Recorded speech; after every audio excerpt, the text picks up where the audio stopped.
Screen ಕಾಣಿಸ್ತದ Mataji? Hare Krishna. ಹಾ ಮಾತಾಜಿ, ಕಾಣ್ತದೆ Mataji. Record ಹಾಕಿದ್ದಾರೆ.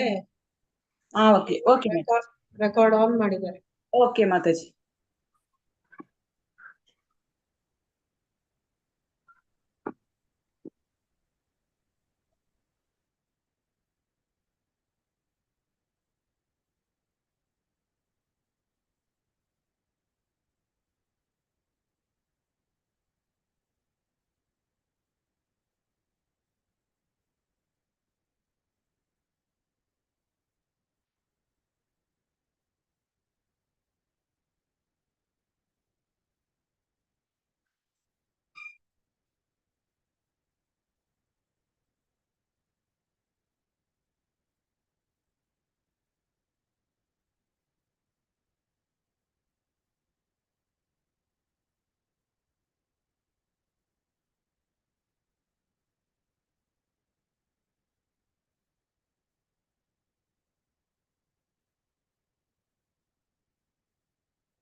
हरे कृष्णा माताजी. हरे कृष्णा माताजी. हरे कृष्णा माताजी. हरे कृष्णा. हरे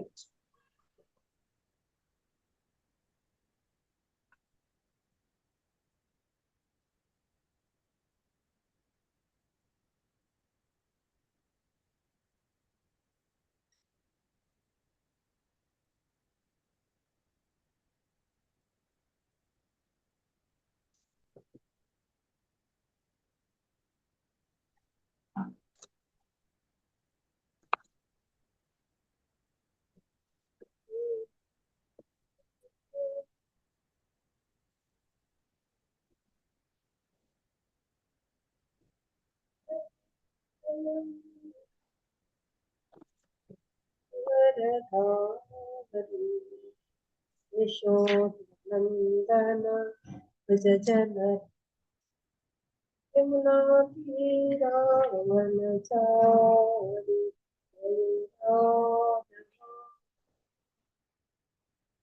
विहारी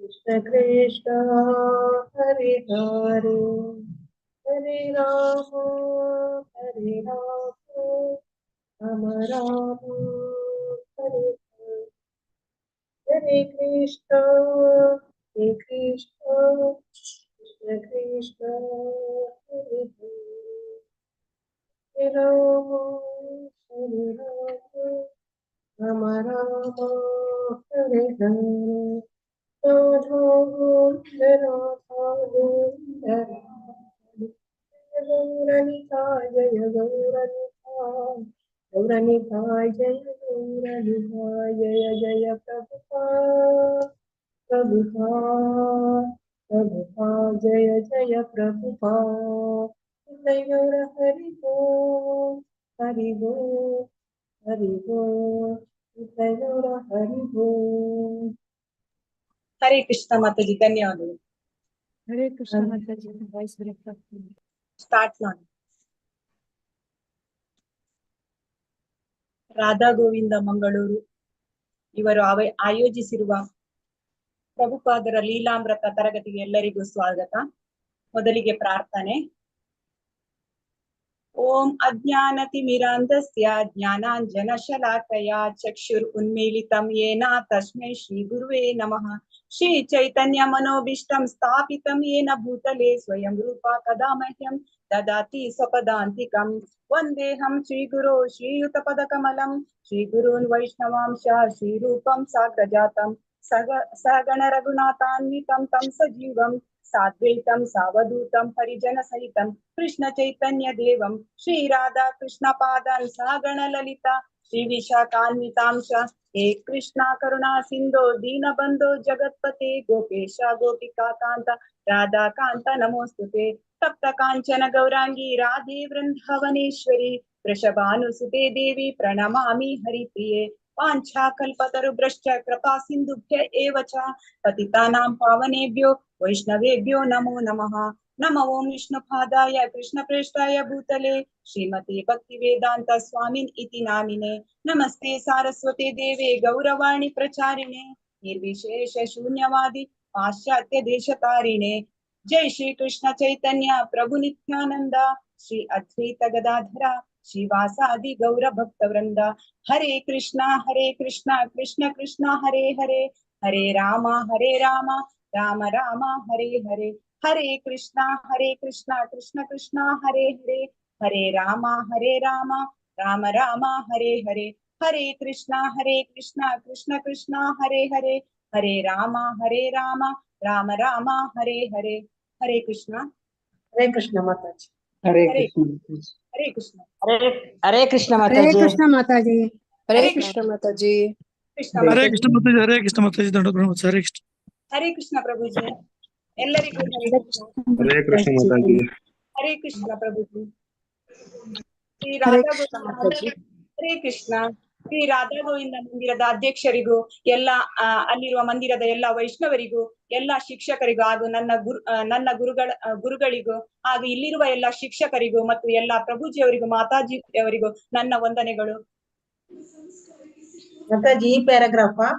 ಹಾ ಮಾತಾಜಿ, ಇದು 81 ಇದು ಅವರು ಇಲ್ಲಿ ತಮ್ಮ ಶಿಷ್ಯರನ್ನ ಅಲ್ಲಿಂದ ಓದಿದ್ರೆ ಆಯ್ತು. ತಮ್ಮ ಶಿಷ್ಯ ಫಸ್ಟ್ ಪ್ಯಾರಾ ಇದು ಬೇಡವಾ? 81 ಪೇಜ್ ಮಾತಾಜಿ.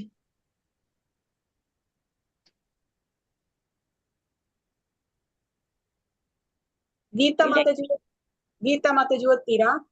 ಹಾ ಮಾತಾಜಿ. ಹರೇ ಕೃಷ್ಣ. ಹರೇ ಕೃಷ್ಣ ಮಾತಾಜಿ. ತಮ್ಮ ಶಿಷ್ಯರನ್ನು ಸನ್ಯಾಸಿಗಳನ್ನಾಗಿ ಮಾಡಲು ಶೀಲಭಕ್ತಿ ಸಿದ್ಧಾಂತರಿಗೆ ಆಸೆ. ಆದರೆ ಒಂದು ದಿನ ಅವರು ಸನ್ಯಾಸಿ ಶಿಷ್ಯನೊಬ್ಬನನ್ನು ಅವನ ಪೂರ್ವಾಶ್ರಮದ ಹೆಂಡತಿ ಬಲವಂತವಾಗಿ ಎಳೆದೊಯ್ದಳು. ಆ ಜೀವನವನ್ನು ಕಾಪಾಡಲಾಗುತ್ತಿಲ್ಲ ಎಂದು ಭಕ್ತಿ ಸಿದ್ಧಾಂತರು ಕೊರಗಿ ಕಣ್ಣೀರು ಸುರಿಸಿದರು. ಆದರೆ ಅವರು ಕೃಷ್ಣ ಪ್ರಜ್ಞೆಯುಳ್ಳ ಸಂಸಾರಿಗಳ ಜೀವನವನ್ನು ಅಲ್ಲೆಗೆಳೆಯಲಿಲ್ಲ. ಕೃಷ್ಣ ಪ್ರಜ್ಞೆಯ ಮಕ್ಕಳೇ ಹುಟ್ಟುವರೆಂದು ಅನ್ನಿಸದಿದ್ದರೆ ನಾನು 100 ಸಲ ಶರೀರ ಸಂಪರ್ಕಕ್ಕೆ ಸಿದ್ಧನಾಗುತ್ತಿದ್ದೆ. ಅವರು ಗೌಡಿಯ ಮಠದ ಪತ್ರಿಕೆಗಳನ್ನು ಪುಸ್ತಕಗಳನ್ನು ಮಾರಲು ಬ್ರಹ್ಮಚಾರಿಗಳನ್ನು ಕಳಿಸುತ್ತಿದ್ದರು. ಒಬ್ಬ ಬ್ರಹ್ಮಚಾರಿಯಾದರೂ ಒಂದೆರಡು ಪುಸ್ತಕಗಳನ್ನು ಮಾರಿದನೆಂದರೆ ಅವರು ತುಂಬಾ ಸಂತೋಷ ಪಟ್ಟುಕೊಳ್ಳುತ್ತಿದ್ದರು. ನೀನು ತುಂಬಾ ಒಳ್ಳೆಯವ ಎಂದು ಅವನನ್ನು ಹೊಗಳುತ್ತಿದ್ದರು. ಲೇಖನ ಪ್ರಕಟಣೆಗೆ ಅರ್ಹವಾಗಿದೆಯೋ ಎಂಬುದನ್ನು ನಿರ್ಧರಿಸಲು ಅವರು ಅದರಲ್ಲಿ ಕೃಷ್ಣ ಅಥವಾ ಚೈತನ್ಯ ಶಬ್ದಗಳು ಎಷ್ಟು ಬಾರಿ ಬಂದಿವೆ ಎಂದು ಎಣಿಸುತ್ತಿದ್ದುದು ಉಂಟು. ಆ ಹೆಸರುಗಳು ಸಾಕಷ್ಟು ಪ್ರಮಾಣದಲ್ಲಿ ಬಂದಿದ್ದರೆ ಸರಿಯಾಗಿದೆ, ಇದನ್ನು ಮುದ್ರಿಸಬಹುದು ಎನ್ನುತ್ತಿದ್ದರು. ಅವರು ಬಂಗಾಳಿಯಲ್ಲಿ ಹೇಳುತ್ತಿದ್ದರು, ಪ್ರಾಣ್ ಆಚೆ ಯಾರ್ಸೆ ಹೇತು ಪ್ರಚಾರ್, ಪ್ರವಚನಕಾರನಾಗುವುದಕ್ಕೆ ಪ್ರಾಣ ಇರಬೇಕು. ಸತ್ತ ಮನುಷ್ಯ ಪ್ರವಚನಕಾರನಾಗಲು ಸಾಧ್ಯವಿಲ್ಲ. ಕೆಲವರು ಶಿಷ್ಯರು ಕೀರ್ತನೆ ಮತ್ತು ಪ್ರವಚನಕ್ಕೆ ಹೋಗಿ ತಮ್ಮ ಸಭೆಗೆ ಯಾರೂ ಬಂದಿರಲಿಲ್ಲ ಎಂದು ಹೇಳಿದರು. ಶೀಲಭಕ್ತಿ ಸಿದ್ಧಾಂತರು ಹೇಳುತ್ತಿದ್ದರು, ಚಿಂತೆ ಇಲ್ಲ, 4 ಗೋಡೆಗಳಾದರೂ ಕೇಳುತ್ತವೆ, ಅಷ್ಟೇ ಸಾಕು, ನಿರಾಶರಾಗಬೇಡಿ, ಕೀರ್ತನೆ ಮಾತ್ರ ಸಾಗುತ್ತಿರಲಿ. ಕೆಲವರು ಶಿಷ್ಯರು ಬಿದ್ದು ಬಿಟ್ಟರು ಎಂಬ ಸುದ್ದಿ ಬಂದಾಗ ಅವರು ಕೆಲವರು ಸೈನಿಕರು ಸಾಯುತ್ತಾರೆ ಎಂದರು. ಆದರೆ ಶಿಷ್ಯರು ಸುಲಭ ಜೀವನ ನಡೆಸುವುದು ಅವರಿಗೆ ಇಷ್ಟವಿರಲಿಲ್ಲ. ಒಂದು ಸಲ ಅವರು ಒಬ್ಬ ಶಿಷ್ಯನನ್ನು ಮನಸುಕರಾಯ ಎಂದು ಟೀಕಿಸಿಯೂ ಇದ್ದರು. ಹಾಗೆಂದು ಶಿಷ್ಯರು ಏಕಾಂತದಲ್ಲಿ ಕಠಿಣ ವ್ರತ ಕೈಗೊಳ್ಳಲು ಬಿಡುತ್ತಿರಲಿಲ್ಲ. ಮನ ತುಮಿ ಕೆಸೇರ್ ವೈಷ್ಣವ, ಎಲೆ ಮಾನವೇ ನೀನೆಂತಹ ವೈಷ್ಣವ ಎಂಬ ಸ್ವಂತ ರಚನೆಯನ್ನು ಅವರು ಹಾಡುತ್ತಿದ್ದರು. ಮಾತಾಜಿ, ಇದು ಹಾಡು ಬರಲ್ಲ ನನಗೆ, ರಾಗ. ಹಾಡುತ್ತಿದ್ದರು. ಎಲೆ ಮನವೇ ನೀನೆಂತಹ ವೈಷ್ಣವ, ಹರಿದಾಸ ಠಾಕೂರನೊಲೆ, ರೂಪ ಗೋಸ್ವಾಮಿಯೊಲೆ, ಏಕಾಂತದಿ ಶ್ರೀಕಾಂತನ ಭಜಿಸುವೆ, ಒಳಗೊಳಗೆ ಇವೆ ಹೆಣ್ಣು ಹೊನ್ನುಗಳ ಧ್ಯಾನ, ಮನಸ್ಸು ಮಾತ್ರ ಬರೀ ಕೊಳಕು, ಭಜನೆಯ ವಂಚನೆ ನಿಜಕ್ಕೂ. ಹರೇ ಕೃಷ್ಣ ಮಾತಾಜಿ, ಧನ್ಯವಾದಗಳು. ಧನ್ಯವಾದಗಳು. ರೇಖಾ ಮಾತಾಜಿ, ಓದಿ ಮಾತಾಜಿ. ಹರೇ ಕೃಷ್ಣ ಮಾತಾಜಿ. ಹರೇ ಕೃಷ್ಣ. ಯಾವನಾದರೂ ಭಕ್ತ ಏಕಾಂತ ಧ್ಯಾನದಲ್ಲಿ ನಂಬಿಕೆ ಇಟ್ಟು ನಗರದಲ್ಲಿ ಮಾಡಬೇಕಾದ ಧರ್ಮ ಪ್ರಚಾರ ಕಾರ್ಯವನ್ನು ಕೈಬಿಟ್ಟರೆ ಜನರ ಕಳಪೆ ಹೊಗಳಿಕೆಗಾಗಿ ದೊಡ್ಡ ಸಂತರನ್ನು ಅನುಕರಿಸಿ ಮಾಡುವ ವಂಚನೆಯ ವಿಧಾನವಾಗುತ್ತದೆ. ಆದ್ದರಿಂದ ಶೀಲ ಭಕ್ತಿ ಸಿದ್ಧಾಂತರು ಹೆಚ್ಚು ಜನವಸತಿ ಇಲ್ಲದ ಸ್ಥಳಗಳಲ್ಲಿ ಗೌಡಿಯ ಮಠದ ಶಾಖೆಗಳನ್ನು ತೆರೆಯುತ್ತಲೇ ಇರಲಿಲ್ಲ. ಅವಕಾಶ ಸಿಕ್ಕಾಗಲೆಲ್ಲ ಅಭಯ ತಪ್ಪದೆ ಗುರು ಮಹಾರಾಜರ ಪ್ರವಚನವನ್ನು ಕೇಳುತ್ತಿದ್ದ. ಆದರೆ ಅವನು ಅವರೊಂದಿಗೆ ಆತ್ಮಜ್ಞಾನದ ಬಗೆಗೆ ಆಲೋಚನೆ ಮಾಡಿದ್ದು ಅಪರೂಪ. ಸುಮ್ಮನೆ ಕೇಳುತ್ತಿರುವುದೇ ಉತ್ತಮವೆಂದು ಅವನಿಗೆ ಅನಿಸಿತು. ಶ್ರೀಲ ಪ್ರಭುಪಾದ್, ನಾನು ಗುರು ಮಹಾರಾಜರಿಗೆ ಎಂದಿಗೂ ಪ್ರಶ್ನೆ ಹಾಕುತ್ತಿರಲಿಲ್ಲ. ಕೇಳುತ್ತಿದ್ದ ಪ್ರಶ್ನೆ ಒಂದೇ, ನಾನು ಹೇಗೆ ನಿಮ್ಮನ್ನು ಸೇವಿಸಲಿ? ಅಭಯಚರಣ ಔಷಧೋದ್ಯಮದಲ್ಲಿ ತುಂಬಾ ಪ್ರಸಿದ್ಧನಾದ. ಡಾಕ್ಟರ್ ಬೋಸರ ಪ್ರಯೋಗಾಲಯಕ್ಕಾಗಿ ಚೆನ್ನಾಗಿ ದುಡಿದ. ಇತರ ಕಂಪನಿಯವರು ತಮ್ಮ ಪ್ರತಿನಿಧಿಯಾಗಲಿ ಎಂದು ಬಯಸಿದರು. ಶ್ರೀಮಂತನಾಗುವ ಭರವಸೆ ಅವನಿಗಿತ್ತು. ಶೀಲ ಪ್ರಭುಪಾದ್, ನನ್ನ ಗುರು ಮಹಾರಾಜರು ಹೀಗೆ ಅನುಜ್ಞೆ ಮಾಡಿದರು, ನೀನು ಇದನ್ನು ಮಾಡು. ಆದರೆ ನಾನು ಮೊದಲು ಹಣವಂತನಾಗಬೇಕು, ಅನಂತರ ಇದನ್ನೆಲ್ಲ ಮಾಡುತ್ತೇನೆ ಎಂದು ಯೋಚಿಸಿದೆ. ಆರಂಭದಲ್ಲಿ ನಾನು ಹೀಗೆ ಯೋಚಿಸುತ್ತಿದ್ದೆ. ನನ್ನ ದೈವ ಸೋದರರೆಲ್ಲ ಸನ್ಯಾಸ ಸ್ವೀಕಾರ ಮಾಡಿದ್ದಾರೆ. ಬಾಗಿಲಿನಿಂದ ಬಾಗಿಲಿಗೆ ಭಿಕ್ಷೆಗೆ ಹೋಗುತ್ತಾರೆ. ನಾನೇಕೆ ಭಿಕ್ಷೆ ಯಾಚಿಸಲಿ? ಚೆನ್ನಾಗಿ ಸಂಪಾದಿಸಿ ಕೃಷ್ಣ ಪ್ರಜ್ಞೆಯನ್ನು ಆರಂಭಿಸುತ್ತೇನೆ. ಭಾರತದ ಅತ್ಯಂತ ದೊಡ್ಡ ಔಷಧಿ ಕಂಪನಿಯಾದ ಬೆಂಗಾಲ್ ಕೆಮಿಕಲ್ ಅಭಯನನ್ನು ಆಹ್ವಾನಿಸಿತು. ಆದರೆ ಆ ಸಂಸ್ಥೆ ಅವನ ಎಲ್ಲಾ ಷರತ್ತುಗಳನ್ನು ಪೂರೈಸಲಿಲ್ಲವಾದ್ದರಿಂದ ತಿರಸ್ಕರಿಸಿದ. ಮುಂದೆ ತಾನು ಮಾಡಿದ್ದು ತಪ್ಪೆನಿಸಿ ವಿಷಾದವೂ ಆಯಿತು. ಆದರೂ ಅವನಿಗೆ ಶುಭ ಸೂಚನೆಗಳಿದ್ದವು. ಜ್ಯೋತಿಷಿಯೊಬ್ಬನು ಅಭಯ ಭಾರತದ ಅತ್ಯಂತ ಶ್ರೀಮಂತರಲ್ಲಿ ಒಬ್ಬನಾಗಬಹುದೆಂದು ಹೇಳಿದ್ದ. ಡಾಕ್ಟರ್ ಕಾರ್ತಿಕ್ ಬೋಸ್ ಅವನ ಹೇಳಿದ್ದರು. ಆತ ತುಂಬಾ ಬುದ್ಧಿವಂತ. ಹರೇ ಕೃಷ್ಣ ಮಾತಾಜಿ, ಹರೇ ಧನ್ಯವಾದಗಳು. ಕೃಷ್ಣ ಮಾತಾಜಿ, ಧನ್ಯವಾದಗಳು. ಧನ್ಯವಾದಗಳು. ಗಾಯತ್ರಿ ಮಾತಾಜಿ, ಓದಿ ಮಾತಾಜಿ. ಹರೇ ಕೃಷ್ಣ. ಹರೇ ಕೃಷ್ಣ ಮಾತಾಜಿ. ಓದಿ.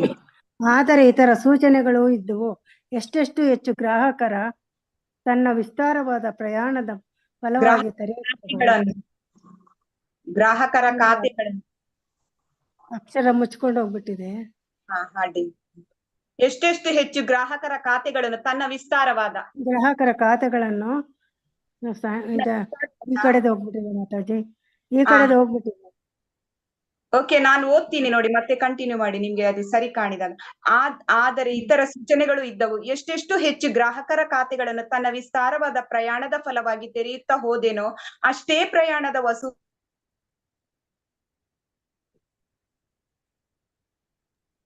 ಅನೇಕ ಖಾತೆ ಕೇಳಿಸ. ಹರೇ ಕೃಷ್ಣ. ಇವಾಗ ಕಾಣಿಸ್ತಾ ಕಾಣಿಸ್ತದೆ ಹೇಳಿ. ಅನೇಕ ಅನೇಕ ಖಾತೆಗಳಿದ್ದವರು ಖಾತೆಗಳವರು ಲೆಕ್ಕ ಚುಕ್ತ ಮಾಡುವುದರಲ್ಲಿ ಮಾತಾಜಿಗೆ ಸರಿಯಾಗಿ ಕಾಣಿಸ್ತಾ ಇಲ್ಲ. ಹೌದಾ? ಹಿಂದುಳಿದರು.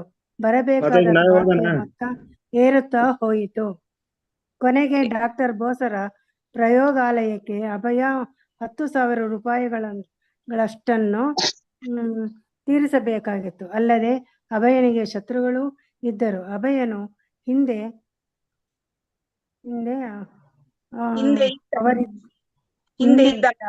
ಮ್ಯಾನೇಜರನ್ನು ಸ್ಥಾನಕ್ಕೆ ಈಗ ಒಬ್ಬನು ಹೊಸ ಮ್ಯಾನೇಜರ್ ಆಗಿ ಬೋಸರ ಪ್ರಯೋಗಾಲಯಕ್ಕೆ ಕಲ್ಕತ್ತೆಗೆ ಬಂದಿದ್ದ. ಡಾಕ್ಟರ್ ಬೋಸರನ್ನು ಅಭಯನ ವಿರುದ್ಧ ಎತ್ತಿಕಟ್ಟುವ ಪ್ರಯತ್ನವನ್ನು ಆತ ಮಾಡಿದ. ಅಭಯ ತುಂಬಾ ಸ್ವತಂತ್ರವಾಗಿ ವರ್ತಿಸುತ್ತಿದ್ದಾನೆ. ಆತ ಬೆಂಗಾಲ್ ಕೆಮಿಕಲ್ ಸಂಸ್ಥೆಯೊಂದಿಗೆ ಸಂಧಾನ ನಡೆಸುತ್ತಿದ್ದಾನೆ ಎಂಬ ಸುದ್ದಿ ಬಂದಿದೆ. ಪ್ರಾಮಾಣಿಕತೆಯ ಕೊರತೆಯೇ ಅವನು ಅಷ್ಟು ಬಾಕಿ ಉಳಿಸಿಕೊಳ್ಳಲು ಕಾರಣ ಎಂದೆಲ್ಲ ದೋಷಾರೋಪಣೆ ಮಾಡಿದ. ಕಾರ್ತೀಕ ಬೋಸರು ಅಭಯನ ಪರವಾಗಿಯೇ ಇದ್ದರು. ಆದರೆ ಬಾಕಿ ಹಣದ ಮೊತ್ತ ಡಾಕ್ಟರ್ ಬೋಸರನ್ನು ಆರ್ಥಿಕ ಸಂಕಟಕ್ಕೆ ಸಿಲುಕಿಸಿದಾಗ ಅವರು ತನಿಖೆಗೆಂದು ಅಲಹಾಬಾದಿಗೆ ಹೋದರು. ಪ್ರಯಾಗ್ ಫಾರ್ಮಸಿಯಲ್ಲಿ ಡಾಕ್ಟರ್ ಘೋಷ್ ರೊಂದಿಗೆ ಮಾತುಕತೆ ನಡೆಸಿದರು. ಘೋಷ್ ಹೇಳಿದರು, ಅಭಯ ತುಂಬಾ ಪ್ರಾಮಾಣಿಕ, ಅವನ ತಪ್ಪು ಏನೂ ಇಲ್ಲ. ಸದ್ಭಾವನೆಯಿಂದಲೇ ಅಭಯ ಈ ಎಲ್ಲಾ ಔಷಧದ ಅಂಗಡಿಗಳವರಿಗೆ ಔಷಧ ಸಾಮಗ್ರಿಗಳನ್ನು ಸಾಲವಾಗಿ ಕೊಟ್ಟ. ಆದರೆ ಈಗ ಹಣ ಹಿಂದಕ್ಕೆ ಬರುವಂತಿಲ್ಲ. ಡಾಕ್ಟರ್ ಬೋಸ್ ಹೇಳಿದರು, ಆಗಲಿ, ಆದರೆ ನಾನು ಹೀಗೆ ಅಭಯನಿಗೆ ಹಣ ಕೊಡುತ್ತಾ ಹೋಗಲಾರೆ. ಅಭಯನು ಡಾಕ್ಟರ್ ಬೋಸರಿಗೆ ಎಲ್ಲ ಲೆಕ್ಕಪತ್ರಗಳನ್ನು ತೋರಿಸಿದ. ಈಗ ಉಳಿದಿರುವ ಉತ್ತಮ ಮಾರ್ಗ ಎಂದರೆ ಡಾಕ್ಟರ್ ಬೋಸರೇ ಪ್ರಯಾಗ್ ಫಾರ್ಮಸಿಯನ್ನು ಅಭಯನ ಎಲ್ಲ ಲೆಕ್ಕಪತ್ರಗಳ ಉಸ್ತುವಾರಿಯನ್ನು ನೋಡಿಕೊಳ್ಳುವುದು ಎಂದು ಇಬ್ಬರೂ ಒಪ್ಪಿಕೊಂಡರು. ಹೀಗಾಗಿ ಅಭಯ ಋಣಮುಕ್ತನಾದದು, ನಿಜವಾದರೂ ನಿರುದ್ಯೋಗಿಯಾದ. ಹರೇ ಕೃಷ್ಣ ಮಾತಾಜಿ, ಧನ್ಯವಾದಗಳು. ಚಿತ್ರಮೋಹಿನಿ ಮಾತಾಜಿ. ಹರೇ ಕೃಷ್ಣ ಮಾತಾಜಿ. ಹರೇ ಕೃಷ್ಣ. ಹರೇ ಕೃಷ್ಣ. ಬ್ರಹ್ಮಚಾರಿಗಳು ಅಭಯನ ಬಳಿಗೆ ಬಂದು, ಈಗ ನಿನಗೆ ಸಮಯ ಇರುವುದರಿಂದ ಮಠಕ್ಕೆ ಏಕೆ ಬರಬಾರದು ಎಂದು ಕೇಳಿದರು. ಅಭಯನು ಹತ್ತಿರದಲ್ಲೇ ಇದ್ದ ರೂಪ ಗೋಸ್ವಾಮಿ ಮಠಕ್ಕೆ ಹೆಚ್ಚಾಗಿ ಹೋಗಲಾರಂಭಿಸಿದ. ಗೌಡಿಯ ಮಠದವರು ತಮ್ಮ ಪರಿತ್ಯಾಗದ ಬ್ರಹ್ಮಚರ್ಯ ಮನೋಧರ್ಮದಿಂದ ಸಂಪೂರ್ಣವಾಗಿ ಕೃಷ್ಣನಿಗೆ ಶರಣಾಗು, ಲೌಕಿಕವನ್ನು ಬಿಟ್ಟು ಬಿಡು, ನಮ್ಮೊಂದಿಗೆ ಇದ್ದು ಪೂರ್ಣಾವಧಿಯ ಪ್ರಚಾರಕನಾಗು ಎಂದು ಸಲಹೆ ಮಾಡಿದರು. ಆದರೆ ಅಭಯನಿಗೆ ವ್ಯವಹಾರವನ್ನು ಬಿಡುವ ಪ್ರಶ್ನೆಯೇ ಇರಲಿಲ್ಲ. ಹಾಗೆ ಬಿಟ್ಟರೆ ಹೆಂಡತಿ ಮಕ್ಕಳ ಗತಿ ಏನಾಗಬೇಕು? ಅಲ್ಲದೆ ರಾಧಾರಾಣಿಗೆ ಈಗ 3ನೆಯ ಮಗುವು ಗಂಡು ಮಗು ಹುಟ್ಟಿತು. ಆದ್ದರಿಂದ ಆರ್ಥಿಕ ಜವಾಬ್ದಾರಿ ಹೆಚ್ಚಾಗಿತ್ತು. ಲೌಕಿಕವನ್ನು ತೊರೆ ಎಂದು ಬ್ರಹ್ಮಚಾರಿಗಳು ಸದುದ್ದೇಶದಿಂದಲೇ ಸಲಹೆ ನೀಡಿದ್ದರು. ಅವರು ಹಾಗೆ ಮಾಡಿದ್ದು ಮೆಚ್ಚುವಂತಹದೇ. ಆದರೆ ಅಭಯ ಅದನ್ನು ಗಂಭೀರವಾಗಿ ಪರಿಗಣಿಸುವಂತಿರಲಿಲ್ಲ. ಉದ್ಯೋಗವಿಲ್ಲದೆ ಅಭಯ ತುಂಬಾ ಸಂದಿಗ್ಧದಲ್ಲಿದ್ದ. ಆದರೆ ಅವನಿಗೆ ಹೊಸ ಉದ್ಯೋಗ ಬೇಕೆಂಬ ಉತ್ಸಾಹವಿತ್ತು, ಪಡೆಯುತ್ತೇನೆಂಬ ವಿಶ್ವಾಸವೂ ಇತ್ತು. ಅಭಯನನ್ನು ತಮ್ಮ ಕಂಪನಿಯ ಪ್ರತಿನಿಧಿಯಾಗಿ ನೇಮಿಸಿಕೊಳ್ಳಲು ಬೇರೆ ಕಂಪನಿಗಳು ಸಿದ್ಧವಾಗಿದ್ದವು. ಅಲ್ಲದೆ ಅಭಯನ ಕೆಲವು ಗ್ರಾಹಕರು ಅಭಯನು ಈಗ ಬೋಸರ ಸಂಸ್ಥೆಯಲ್ಲಿ ಇಲ್ಲದಿದ್ದರೂ ಅವನಿಂದಲೇ ಸಾಮಗ್ರಿ ಕೊಳ್ಳಲು ಸಿದ್ಧರಾಗಿದ್ದರು. ಅಭಯ ತನ್ನದೇ ಔಷಧಿ ಪ್ರಯೋಗಾಲಯವನ್ನು ಆರಂಭಿಸುವ ಬಗೆ ಯೋಚಿಸಿದ. ಕೊನೆಗೆ ತನ್ನದೇ ಕಾರ್ಖಾನೆಯನ್ನು ಅಲಹಾಬಾದಿನಲ್ಲ, ಇನ್ನು ದೊಡ್ಡ ನಗರ ಮುಂಬಯಿಯಲ್ಲಿ ಸ್ಥಾಪಿಸುವ ನಿರ್ಧಾರ ಮಾಡಿದ. ಹರೇ ಕೃಷ್ಣ ಮಾತಾಜಿ, ಧನ್ಯವಾದಗಳು ಮಾತಾಜಿ. ಲಕ್ಷ್ಮೀ PM ಮಾತಾಜಿ. ಓದ್ತೇನೆ. ಓದಿ ಮಾತಾಜಿ. ಹೆಂಡತಿ ಮಕ್ಕಳು ಅಲಹಾಬಾದಿನಲ್ಲಿ ಉಳಿಯಬೇಕೆಂದು ಅಭಯ ಮತ್ತು ಅವನ ಸೋದರ ಮುಂಬೈ ಹೋಗಿ ಒಂದು ಮನೆಯನ್ನು ಬಾಡಿಗೆಗೆ ಹಿಡಿದು ಮುಂಬಯಿಯಲ್ಲಿ ಕಾರ್ಖಾನೆ ಸ್ಥಾಪಿಸುವ ಬಗೆಗೆ ಸರ್ವೆ ನಡೆಸಬೇಕೆಂದು ತೀರ್ಮಾನವಾಯಿತು. ರಾಧಾರಾಣಿಗೆ ಗಂಡನು ಪ್ರವಾಸದ ಮೇಲೆ ಹೋಗುವುದು ಅಭ್ಯಾಸವಾಗಿದ್ದರೂ ಅವನ ಪ್ರಯಾಣದ ಅವಧಿ ಇಷ್ಟು ವಿಸ್ತರಿಸಿರಲಿಲ್ಲ. ಅಭಯ ಆಕೆಯೊಂದಿಗೆ ಮಾತನಾಡಿದ. ಇತ್ತೀಚಿನ ವ್ಯವಹಾರವು ನಷ್ಟವೂ ಕೃಷ್ಣನ ಇಚ್ಛೆಯಂತೆ ನಡೆದಿದೆ ಎಂದು ಹೇಳಿದ. ಈಗ ಸಂಸಾರವನ್ನು ನಿರ್ವಹಿಸುವುದಕ್ಕಾಗಿ ಒಂದು ದೊಡ್ಡ ವ್ಯವಹಾರವನ್ನು ಆರಂಭಿಸಬೇಕಾಗಿದೆ ಎಂದು ಅದನ್ನು ಮುಂಬಯಿಯಂತಹ ದೊಡ್ಡ ನಗರದಲ್ಲಿ ಆರಂಭಿಸುವುದು ಒಳ್ಳೆಯದೆಂದು ಸದ್ಯಕ್ಕೆ ಅಲಹಾಬಾದಿನ ಸಂಸಾರ ತಾತ್ಕಾಲಿಕವಾಗಿ ಅಸ್ತವ್ಯಸ್ತವಾಗುತ್ತದೆ ಎಂದು ಹೇಳಿದ. ಅಲಹಾಬಾದಿನಲ್ಲಿ ಒಂದು ತುಂಬ ಸಣ್ಣ ಫಾರ್ಮಾಸ್ಯೂಟಿಕಲ್ ತಯಾರಿಕಾ ಕಾರ್ಯಾಗಾರವನ್ನು ಆರಂಭಿಸಿ ಅದನ್ನು ಮೈದುನ ತುಳಸಿಗೆ ವಹಿಸಿಕೊಟ್ಟು ಸೋದರನೊಂದಿಗೆ ಮುಂಬೈಗೆ ಹೋದ. ಮುಂದೆ ಓದ್ಲಾ ಮಾತಾಜಿ ನಾನು? ಒಂದು ಪ್ಯಾರ ಓದಿ ಮಾತಾಜಿ. ಮುಂಬೈಯಲ್ಲಿ ಗ್ರ್ಯಾಂಟ್ ರೋಡಿನಲ್ಲಿ ಬಾಡಿಗೆ ಮನೆ ಹಿಡಿದ. ಡಾಕ್ಟರ್ ಬೋಸರ ಪ್ರಯೋಗಾಲಯದಲ್ಲಿ ಮ್ಯಾನೇಜರ್ ಆಗಿ ಪಡೆದಿದ್ದ ಅನುಭವದ ಆಧಾರದಿಂದ ತನ್ನದೇ ಆದ ಔಷಧಿ ಕಾರ್ಖಾನೆಯನ್ನು ಆರಂಭಿಸಿದ. ವ್ಯಾಪಾರ ಚೆನ್ನಾಗಿ ಸಾಗಿದ್ದಾಗ ಸ್ಮಿತ್ ಇನ್ಸ್ಟಿಟ್ಯೂಟ್ ಎಂಬ ದೊಡ್ಡ ಸಂಸ್ಥೆ ಅಭಯನನ್ನು ತನ್ನ ಪ್ರತಿನಿಧಿಯಾಗಿ ನೇಮಿಸ ಬಯಸಿತು.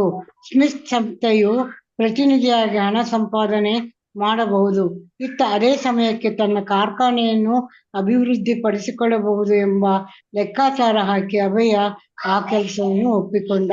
ಔಷಧ ಸಾಮಗ್ರಿಯ ಲೋಕದಲ್ಲಿ ಹಣ ಸಂಪಾದಿಸುವ ಶಕ್ತಿಯ ಬಗೆಗೆ ಅವನಿಗೆ ಪೂರ್ಣ ಭರವಸೆ ಇತ್ತು. ಹರೇ ಕೃಷ್ಣ ಧನ್ಯವಾದಗಳು ಮಾತಾಜಿ. ಹರೇ ಕೃಷ್ಣ. ಲಲಿತಾ ಮಾತಾಜಿ ಓದ್ತೀರಾ? ಹರೇ ಕೃಷ್ಣ ಮಾತಾಜಿ. ಓದಿ ಮಾತಾಜಿ. ವ್ಯಾಪಾರಕ್ಕಾಗಿ ಮುಂಬಯಿಯ ಸುತ್ತಮುತ್ತ ಪ್ರವಾಸ ಕೈಗೊಂಡ ಸಂದರ್ಭದಲ್ಲಿ ಭಕ್ತಿ ಸಿದ್ಧಾಂತ ಸರಸ್ವತಿಗಳ ಹಿರಿಯ ಶಿಷ್ಯರಾದ ಭಕ್ತಿ ರಕ್ಷಕ ಶ್ರೀಧರ್ ಮಹಾರಾಜ್ ಮತ್ತು ಭಕ್ತಿ ಸಾರಂಗ ಗೋಸ್ವಾಮಿ ಎಂಬ ಗೌಡಿಯ ಮಠದ ಸದಸ್ಯರ ಭೇಟಿಯಾಯಿತು. ಅವರು ಗೌರವಕ್ಕೆ ಪಾತ್ರರಾದ ದೈವ ಸೋದರರೆಂದು, ಶಾಸ್ತ್ರ ಹಾಗೂ ವೈಷ್ಣವ ವೇದಾಂತಗಳಲ್ಲಿ ಪರಿಣಿತರೆಂದು ಗುರುತಿಸಿದ. ಅಭಯ ಎಲ್ಲಿ ಹೋದರೂ ದೈವ ಸೋದರರನ್ನು ಭೇಟಿಯಾಗುವುದು ಅವನ ವಿಧಿಯಾಗಿತ್ತೆಂದು ಕಾಣುತ್ತದೆ.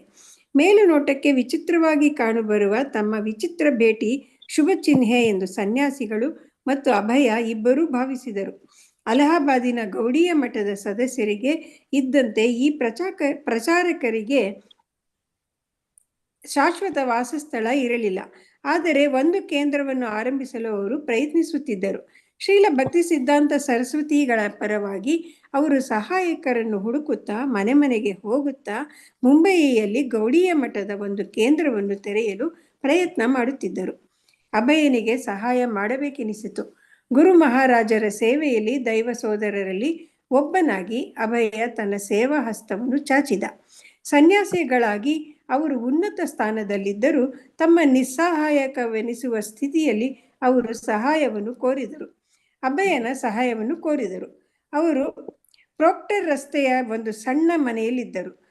ಮುಖ್ಯ ವ್ಯಕ್ತಿಗಳೊಂದಿಗೆ ಸಂಪರ್ಕ ಕಲ್ಪಿಸಿಕೊಳ್ಳುವುದಕ್ಕೆ ಅವರಿಗೆ ಅವಕಾಶಗಳು ದೊರಕಿರಲಿಲ್ಲ.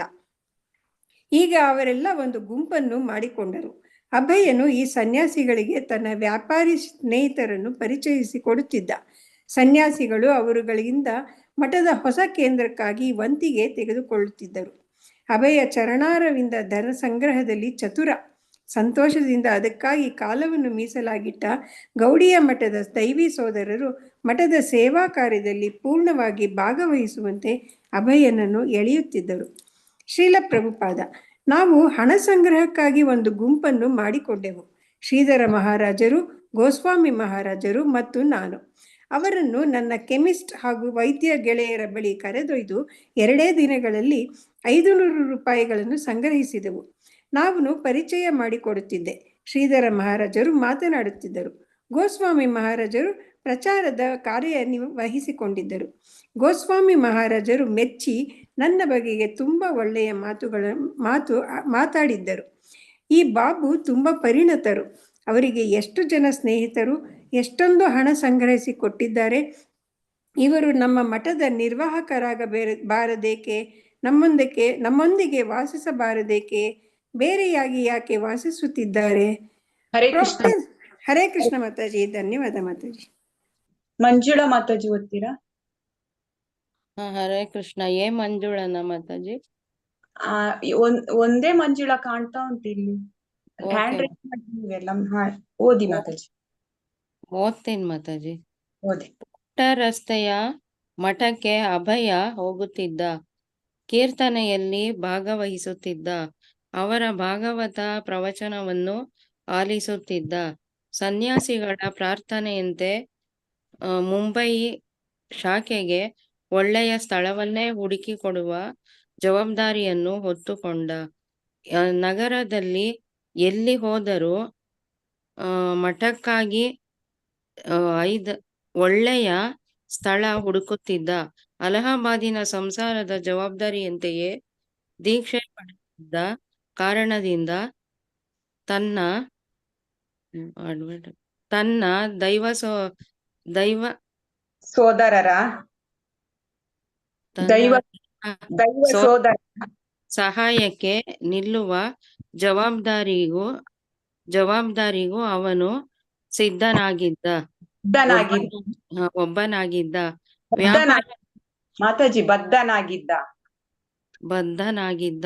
ವ್ಯಾಪಾರದ ಸ್ಪರ್ಧಾ ಲೋಕದಲ್ಲಿ ಉಳಿದುಕೊಳ್ಳಲು ಹೋರಾಡುವಷ್ಟೇ ಅಲ್ಲ, ಅವನು ಪ್ರಚಾರ ಕಾರ್ಯದಲ್ಲೂ ಭಾಗವಹಿಸಬೇಕಾಗಿತ್ತು. ಆದರೆ ಸ್ವಂತಕ್ಕೆ ಏನೂ ಇಟ್ಟುಕೊಳ್ಳದಿರುವ, ವ್ಯಾಪಾರವಿಲ್ಲದ ಬರಿಯ ನೆಲದ ಮೇಲೆ ಮಲಗುವ ಸರಳವಾದ ಊಟದ ಸನ್ಯಾಸಿಗಳ ಹಾಗೆ ಬದುಕುವುದು ತನಗೆ ಸಾಧ್ಯ ಎಂದು ಆತ ತಿಳಿದಿರಲಿಲ್ಲ. ಫೆಬ್ರವರಿ 25, 1935 ಶ್ರೀಲ ಭಕ್ತಿ ಸಿದ್ಧಾಂತ ಸರಸ್ವತಿಗಳ 62ನೆಯ ಜನ್ಮ ದಿನೋತ್ಸವ. ಶ್ರೀಲ ಭಕ್ತಿ ಸಿದ್ಧಾಂತ ಸರಸ್ವತಿಗಳು ವಾಸಿಸುತ್ತಿದ್ದ ಜಗನ್ನಾಥಪುರಿಯಲ್ಲಿ ಭಕ್ತರು ಜನ್ಮ ದಿನೋತ್ಸವವನ್ನು ಆಚರಿಸಿದರು. ಮುಂಬಯಿಯ ಸಣ್ಣ ಕೇಂದ್ರದಲ್ಲಿ ಕೆಲವರು ಶಿಷ್ಯರು ಸಂಜೆಯ ಸಮಾರಂಭವನ್ನು ಗೊತ್ತುಪಡಿಸಿ ಸ್ಥಳೀಯ ಜನರನ್ನು ಆಹ್ವಾನಿಸಿದರು. ಈ ಸಂದರ್ಭಕ್ಕೆ ಅಭಯ ಬಂದು ಒಂದು ಪದ್ಯವನ್ನು ರಚಿಸಿದ. ಹರಿನಿವಾಸಪುರಿಯಲ್ಲಿ ಸುಪ್ರಸಿದ್ಧ ಕ್ಷೇತ್ರದಲ್ಲಿ ನನ್ನ ಗುರುವು ಪ್ರಭುವು ದೈವ ಹುಟ್ಟಿ ಬಂದ ದಿನವನು ನೆನೆ ಆ ದಿನವನು ಸ್ವರ್ಗಕ್ಕಿಂತ ಸುಖಕರ, ಪ್ರಾಪಂಚಿಕ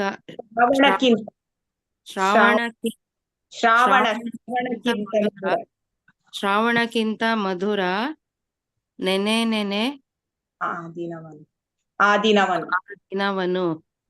ಓ ನನ್ನ ಗುರುವೇ, ನನ್ನ ಅಧ್ಯಾತ್ಮ ದೈವವೇ, ನಿನ್ನ ಬೆಳಕ ನೀಡು ನನಗೆ, ನಿನ್ನ ದೀಪ ಹೊತ್ತಿಸು. ಮನುಜ ಜಾತಿಗಿದೋ ಕೇಳಿ ಬದುಕೆಂಬುದೇ ಮುಷ್ಕರ. ಒಂದೇ ಬದುಕೆಂಬುದೇ ದುಷ್ಕರ. ಒಂದೇ ಆಸರಿಹುದು ಕೇಳಿ ಗುರುವಿನೊಂದು ಕನಿಕರ. ಇದು ಕೆಳಗೆ ನೆಕ್ಸ್ಟ್ ಓದದ ಮತ್ತೆ.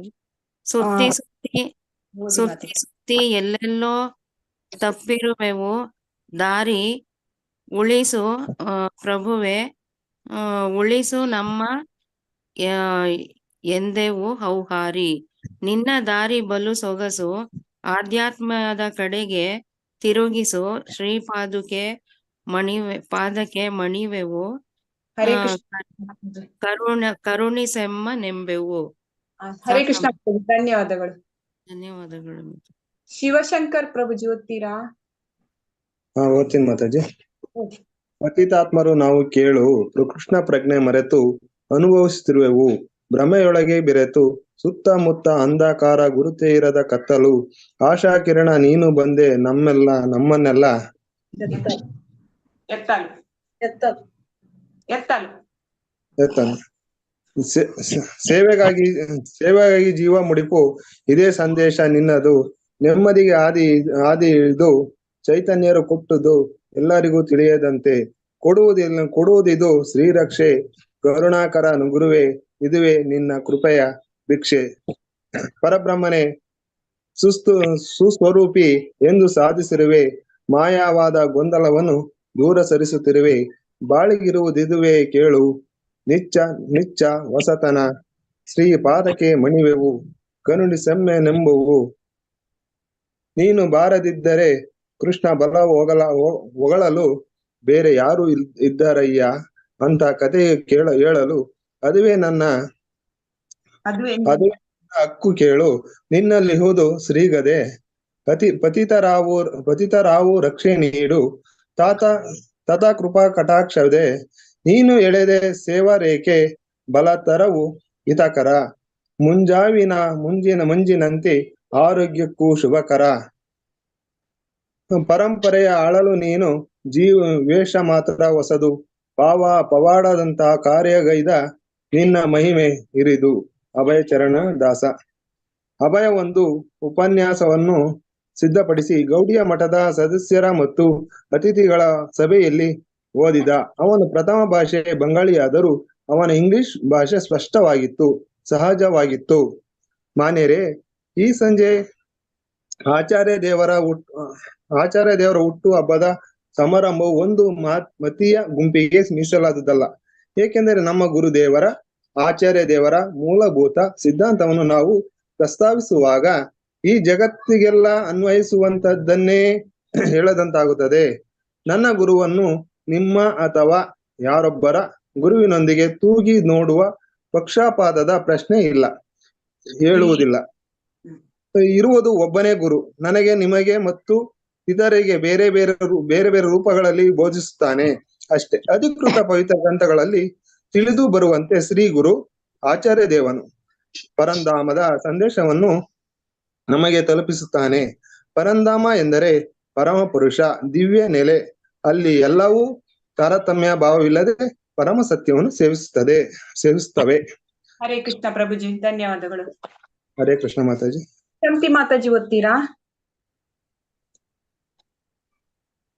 ಹರೇ ಕೃಷ್ಣ. ಓದಿ ಮಾತಾಜಿ. ಪದ್ಯದಂತೆ ಉಪನ್ಯಾಸವು ಆತ್ಮೀಯವಾಗಿತ್ತು. ಆದರೆ ಉಪನ್ಯಾಸವು ಪದ್ಯಕ್ಕಿಂತ ಹೆಚ್ಚು ಅಧಿಕಾರಯುತವಾದ ತತ್ವ ಬೋಧನೆಯಿಂದ ಕೂಡಿತ್ತು. ಅಭಯನು ವೈಷ್ಣವ ಸಿದ್ಧಾಂತವನ್ನು ಅಷ್ಟು ಅದ್ಭುತವಾಗಿ ಸಾದರಪಡಿಸಿದುದು ದೈವ ಸೋದರರ ಮೇಲೆ ತುಂಬಾ ಪ್ರಭಾವ ಮಾಡಿತ್ತು. ಅದು ಹೇಗೆ ಸಾಧ್ಯವಾಯಿತು? ಅದೇನು ಅವರಿಗೆ ಆಶ್ಚರ್ಯ ಸಂಗತಿಯಾಗಿರಲಿಲ್ಲ. ಏಕೆಂದರೆ ಇತರ ಶಿಷ್ಯರಂತೆ ಅಭಯನು ಶೀಲ ಭಕ್ತಿ ಸಿದ್ಧಾಂತರ ಬಾಯಿಂದಲೇ ವೈಷ್ಣವ ಸಿದ್ಧಾಂತವನ್ನು ಕೇಳಿದ್ದನಲ್ಲವೇ.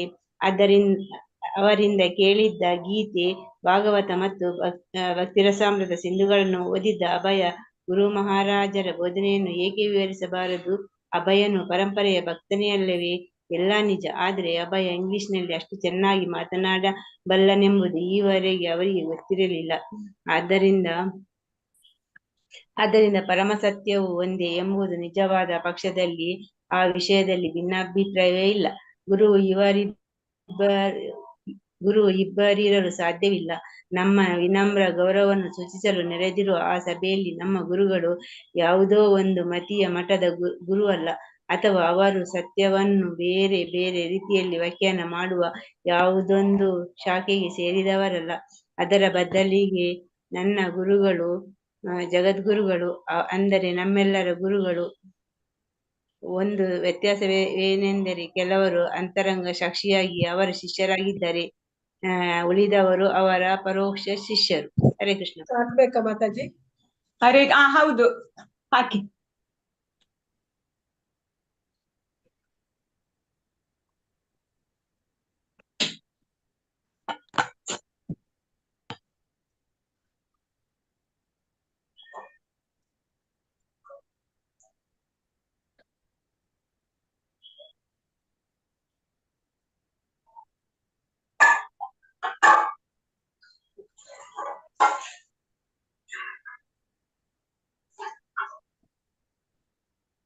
ಇತ್ತಲ್ಲ. ಹಾ 88 ಪೇಜ್. ಅಭಯ ಹೇಳಿದ. ಹರೇ ಕೃಷ್ಣ. ಓದಿ ಯಾರು? ಮಾತಾಜಿ ಓದಿ. ಯಾರು? ವಸಂತಿ ಮಾತಾಜಿ ಅಲ್ಲ ಓದ್ತಿದ್ದದ್ದು. ಮಾತಾಜಿ ಓದಿ. ಲತಾ ಮಾತಾಜಿ ಹರೇ ಕೃಷ್ಣ ಮಾತಾಜಿ. ಓದಿ ಮಾತಾಜಿ. ಶೀಲ ಪ್ರಭುಪಾದರ ಲೀಲಾವೃತ. ಅಭಯ ಹೇಳಿದ ಗುರು ಭಕ್ತಿ ಸಿದ್ಧಾಂತರೇ ಪವಿತ್ರ ಗ್ರಂಥಗಳ ಮೂಲ. ಸಂಗ್ರಹಕರಾದ ವೇದವ್ಯಾಸರ ಪ್ರತಿನಿಧಿ ಅವರು. ನಮ್ಮ ಜಗತ್ತನ್ನು ಸೃಷ್ಟಿಸಿದ ಬ್ರಹ್ಮನಿಗೆ ಕೃಷ್ಣ ಪ್ರಭು ಹೇಗೆ ಪರಜ್ಞಾನವನ್ನು ಕರುಣಿಸಿದನೆಂಬುದನ್ನು ಅಭಯ ವರ್ಣಿಸಿದ. ಬ್ರಹ್ಮನಿಂದ ಜ್ಞಾನವು ನಾರದನಿಗೆ ಬಂದಿತು, ನಾರದನಿಂದ ವ್ಯಾಸರಿಗೆ, ವ್ಯಾಸರಿಂದ ಮಧ್ವರಿಗೆ. ಶೀಲ ಭಕ್ತಿ ಸಿದ್ಧಾಂತರು ವೇದ ಜ್ಞಾನವನ್ನು ಅದು ಹೇಗೆ ಬಂತು, ಹಾಗೆ ಅಂದರೆ ಪರಂಪರಾಗತ ಜ್ಞಾನಕ್ಕೆ ತಮ್ಮದೇನನ್ನು ಬೆರೆಸದೆ ಹೇಳಿದ್ದರಿಂದ ಅವರು ವೇದೋಕ ಜ್ಞಾನ ಪ್ರಸಾರದಿಂದ ಇತರರಿಗೆ ಬೆಳಕು ನೀಡುವ ಅಧಿಕೃತ ಆಚಾರ್ಯರೆನ್ನಿಸಿಕೊಂಡಿದ್ದಾರೆ. ಅಭಯ ಮುಂದುವರಿದು ಹೇಳಿದ, ಮಹನೀಯರೇ, ನಮ್ಮ ಜ್ಞಾನ ತುಂಬಾ ಅಲ್ಪ, ನಮ್ಮ ಇಂದ್ರಿಯಗಳು ತುಂಬಾ ದೋಷಪೂರ್ಣ, ನಮ್ಮ ಆಧಾರಗಳು ತುಂಬಾ ಮಿತ. ಆದ್ದರಿಂದ ಶ್ರೀ ವೇದವ್ಯಾಸರ ಅಥವಾ ಅವರ ಪರಂಪರೆಯ ಅಧಿಕೃತ ಪ್ರತಿನಿಧಿಯ ಚರಣಾರವಿಂದದಲ್ಲಿ ನಮ್ಮನ್ನು ಅರ್ಪಿಸಿಕೊಳ್ಳದಿದ್ದರೆ ಆ ಆಧ್ಯಾತ್ಮಿಕ ವಲಯದ ಎಳ್ಳೆಷ್ಟು ತಿಳುವಳಿಕೆ ಪಡೆಯುವುದಕ್ಕೂ ನಮಗೆ ಸಾಧ್ಯವಾಗುವುದಿಲ್ಲ. ಈ ದಿವ್ಯ ಜ್ಞಾನ ಸಾವಿರಾರು ವರ್ಷಗಳಿಂದ ಭಾರತದಲ್ಲಿ ಪರಿಚಿತವಾಗಿದೆ. ಅದು ಈಗ ಮರೆಯಾಗಿದ್ದರೂ ಈ ದಿವ್ಯ ಜ್ಞಾನವನ್ನು ವಿಶ್ವಕ್ಕೆ ಭಾರತದ ಕೊಡುಗೆಯಾಗಿದೆ ಎಂದು ಅಭಯ ಹೇಳಿದ. ಪುಸ್ತಕ ಯುಗದ ಕಗ್ಗತ್ತಲೆಯು ಭೌತಿಕ ಪ್ರಕೃತಿ ಕೊರತೆಯಿಂದಾಗಿ ಬಂದುದಲ್ಲ, ನಿಜವಾಗಿ ಅತ್ಯುತ್ತಮ ನಾಗರಿಕತೆಗೆ ಆಧಾರವಾದ ಮಾನವ ಬಾಳ್ವೆಗೆ ಮುಖ್ಯವಾಗಿ ಅಗತ್ಯವಾದ ನಮ್ಮ ಆಧ್ಯಾತ್ಮಿಕ ಪ್ರಕೃತಿಯನ್ನು ಗುರುತಿಸುವ ಸಾಧನಗಳನ್ನು ನಾವು ಎಲ್ಲೂ ಕಳೆದುಕೊಂಡಿರುವುದರ ಪರಿಣಾಮ ಇದು.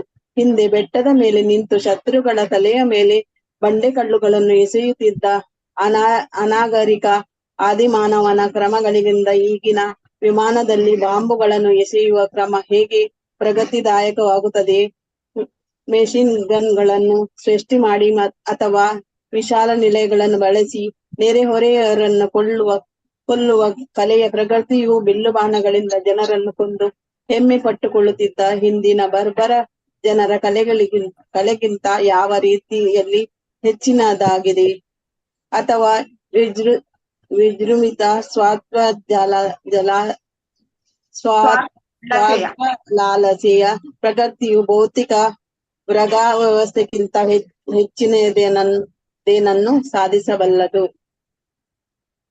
ಹರೇ ಕೃಷ್ಣ ಮಾತಾಜಿ, ಧನ್ಯವಾದಗಳು. ಜಯಲಕ್ಷ್ಮಿ ಮಾತಾಜಿ ಓದ್ತೀರಾ? ಹರೇ ಕೃಷ್ಣ ಮಾತಾಜಿ. ಹರೇ ಕೃಷ್ಣ ಮಾತಾಜಿ.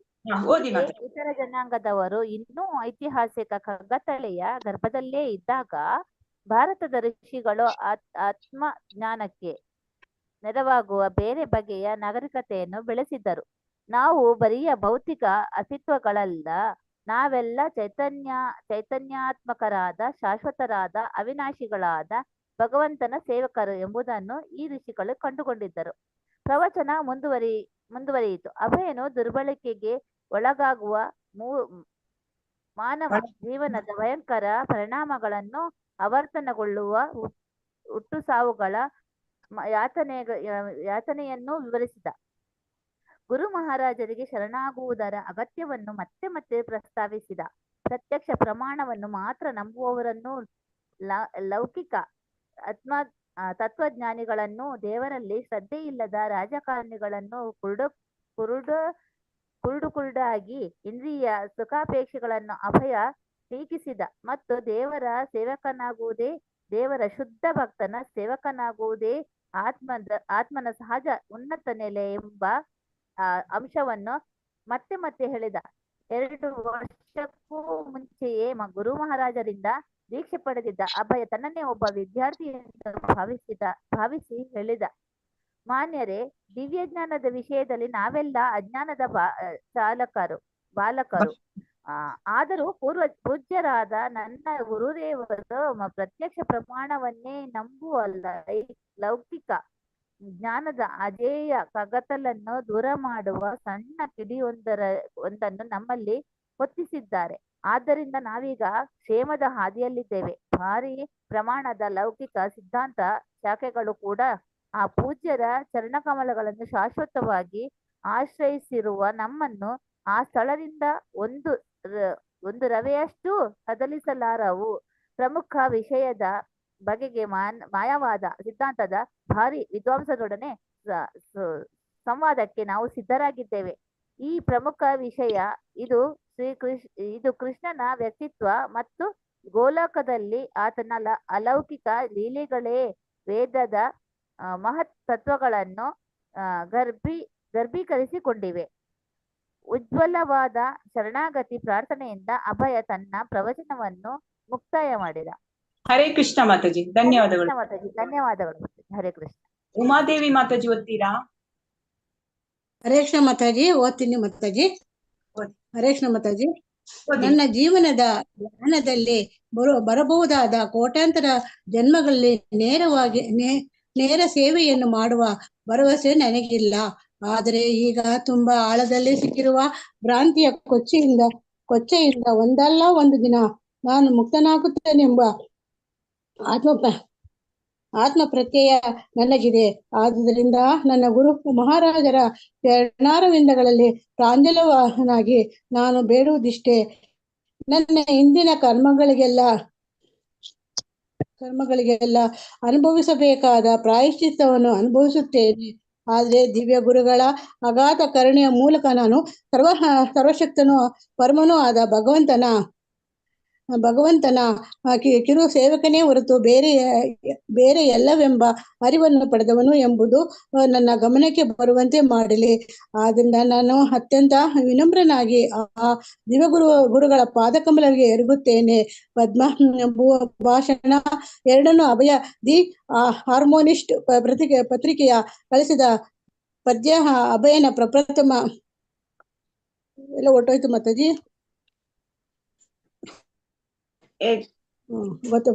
ಸಿಕ್ತು ಮಾತಾಜಿ. ಪ್ರಪ್ರಥಮ ರಚನೆಯಾಗಿದ್ದು ಆತ ಒಳ್ಳೆಯ ಇಂಗ್ಲಿಷ್ ಬರಹಗಾರ ಎಂಬುದನ್ನು ಸ್ಥಾಪಿಸಿತು. ದಿ ಹಾರ್ಮೋನಿಸ್ಟ್ ಪತ್ರಿಕೆಯ ಸಂಪಾದಕರಾದ ಸ್ವಾಮಿ ಭಕ್ತಿ ಪ್ರದೀಪ ತೀರ್ಥರು ಸಹಜವಾಗಿ ಅಭಯನನ್ನು ವಿದ್ವಾಂಸ ಕವಿ ಎಂದು ಕರೆದರು. ಕೆಲವರು ದೇವ ಸೋದರರು ಅಭಯನ ಕವಿ ಎಂದೇ ಕರೆಯಲಾರಂಭಿಸಿದರು. ಅವರಲ್ಲಿ ಸನ್ಯಾಸಿಗಳನ್ನು ಮೊದಲುಗೊಂಡಂತೆ ಅನೇಕರಿಗೆ ಅಷ್ಟೊಂದು ಇಂಗ್ಲಿಷ್ ಭಾಷಾ ಪ್ರಭುತ್ವ ಇರಲಿಲ್ಲ.